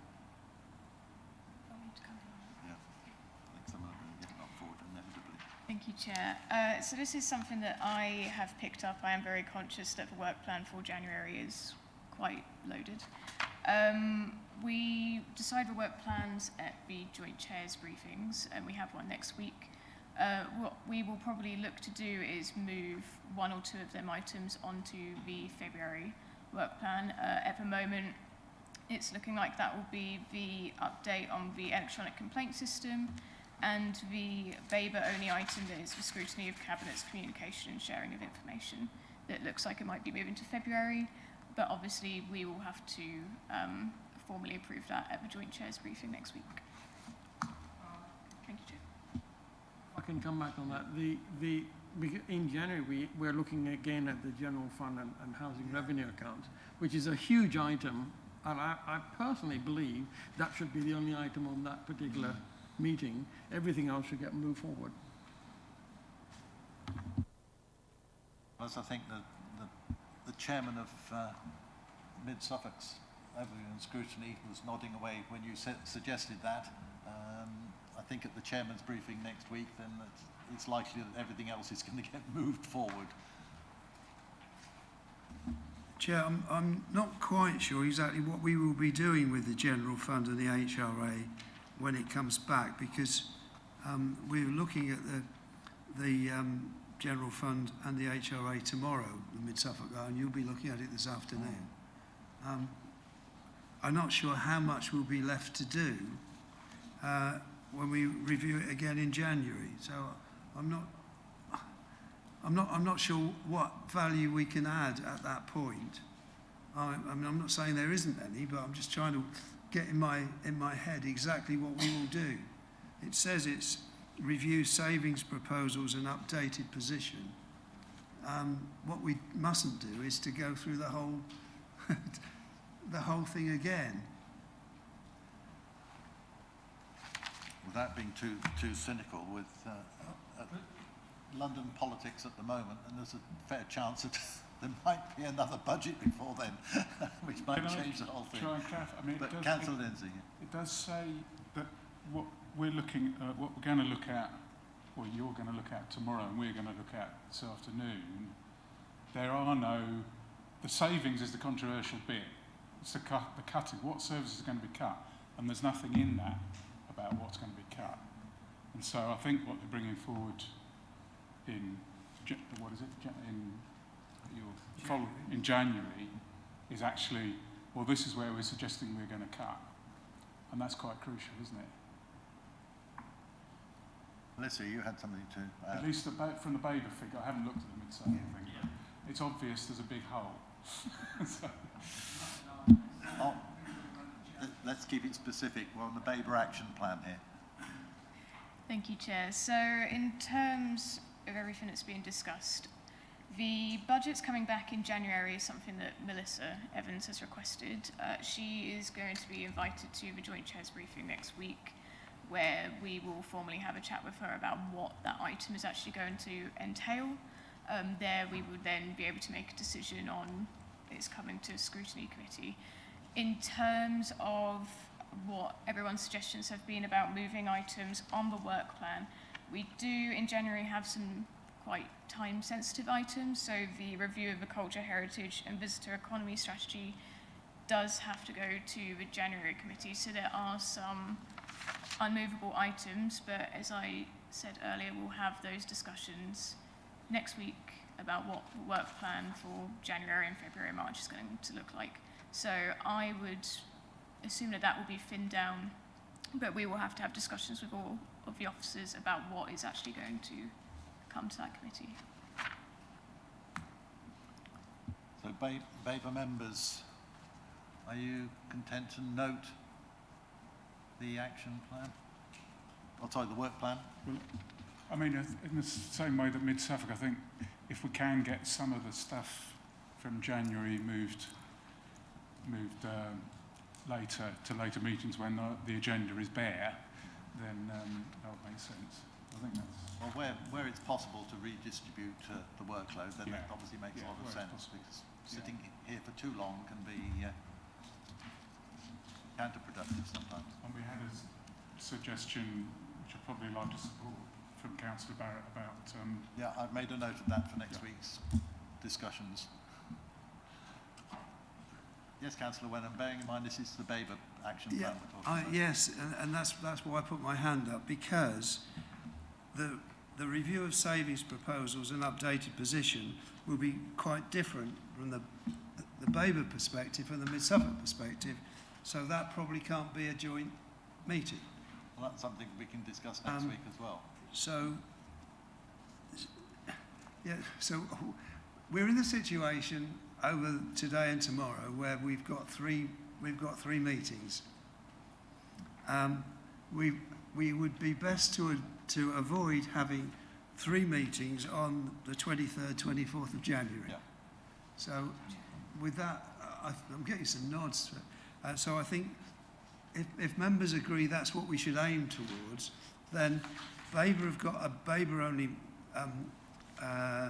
item in January as well. But it's difficult to discuss the Babergh work plan without thinking about the Mid-Suffolk work plan, because from a Mid-Suffolk point of view, there might not be enough for a whole meeting in that item on the general fund. I think Councillor Eckby is probably going to disagree with me, but that's a position that we're moving ourselves towards. Thank you, Chair. So in terms of trying to avoid a load of meetings like what we have this week, what we can do that we can decide next week for January is to hold a simultaneous meeting. I think that would work. So we have both councils would review the general fund and the budget separately. So what I could suggest is that Babergh would go first, and then we would do a joint session with both committees on the culture, heritage and visitor economy strategy. And then at that point, the Babergh members would leave, and then the Mid-Suffolk members would stay and discuss their budget. So we do it all in one day, if that works. Chair, I think that's a good idea. That's what I proposed for today and tomorrow, but it just wasn't going to work. But yes, if we can do that, then that would be ideal. Finalise that next week at our strategy meeting as well. Yeah. Councillor But we don't want to go second and still be here at 6 o'clock in the evening. But you're quite happy for us to be here at 6 o'clock this evening because we're late starting the next one, yeah. Councillor Lindsay, come on. It's got dates for 20th of March, 20th of April. And then it says pre-election period, but are we saying that 20th of March and 20th of April are in the pre-election period? 20th of March, isn't it? The 20th of April must be, surely. Yeah, that's why it's Yeah. Oh, I see. Okay, I'm with it. Sorry, just misread it. Just to clarify, the pre-election period for the districts will start immediately after each council meeting. For parishes, it will start on March the 16th. Okay, thanks. March the 6th for parishes. Parishes only, and then districts will go in immediately after each council meeting and will put the notice of election up. So for Babergh, it will be on Tuesday evening, and for Suffolk, it will be on Thursday. So that we can hold our council meeting at the end of March. I don't know the date exactly, but it's about the 20th, isn't it? Yeah. Sorry, I'll look. We're straying off away from the action plan again now. Babergh members, happy to note the action plan? Yes? Right, thank you. Mid-Suffolk's action plan, do you want to take that one, Councillor Wellham, or would you? Can I propose that we note it and all nod and go home? Nice to know the work ethic is still there. Yes.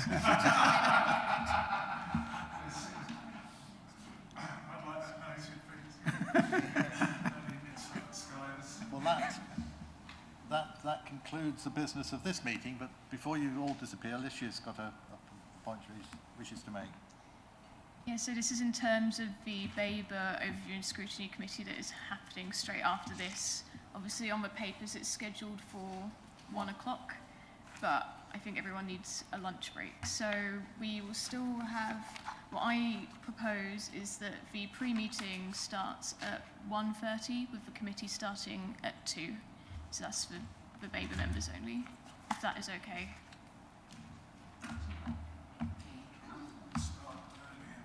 You want to start earlier, that's fine. Start at 1:30. Start the committee at 1:30. Yeah. Do you want a pre-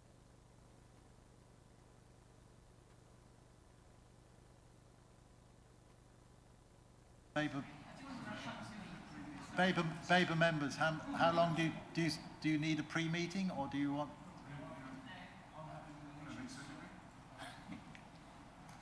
We can start.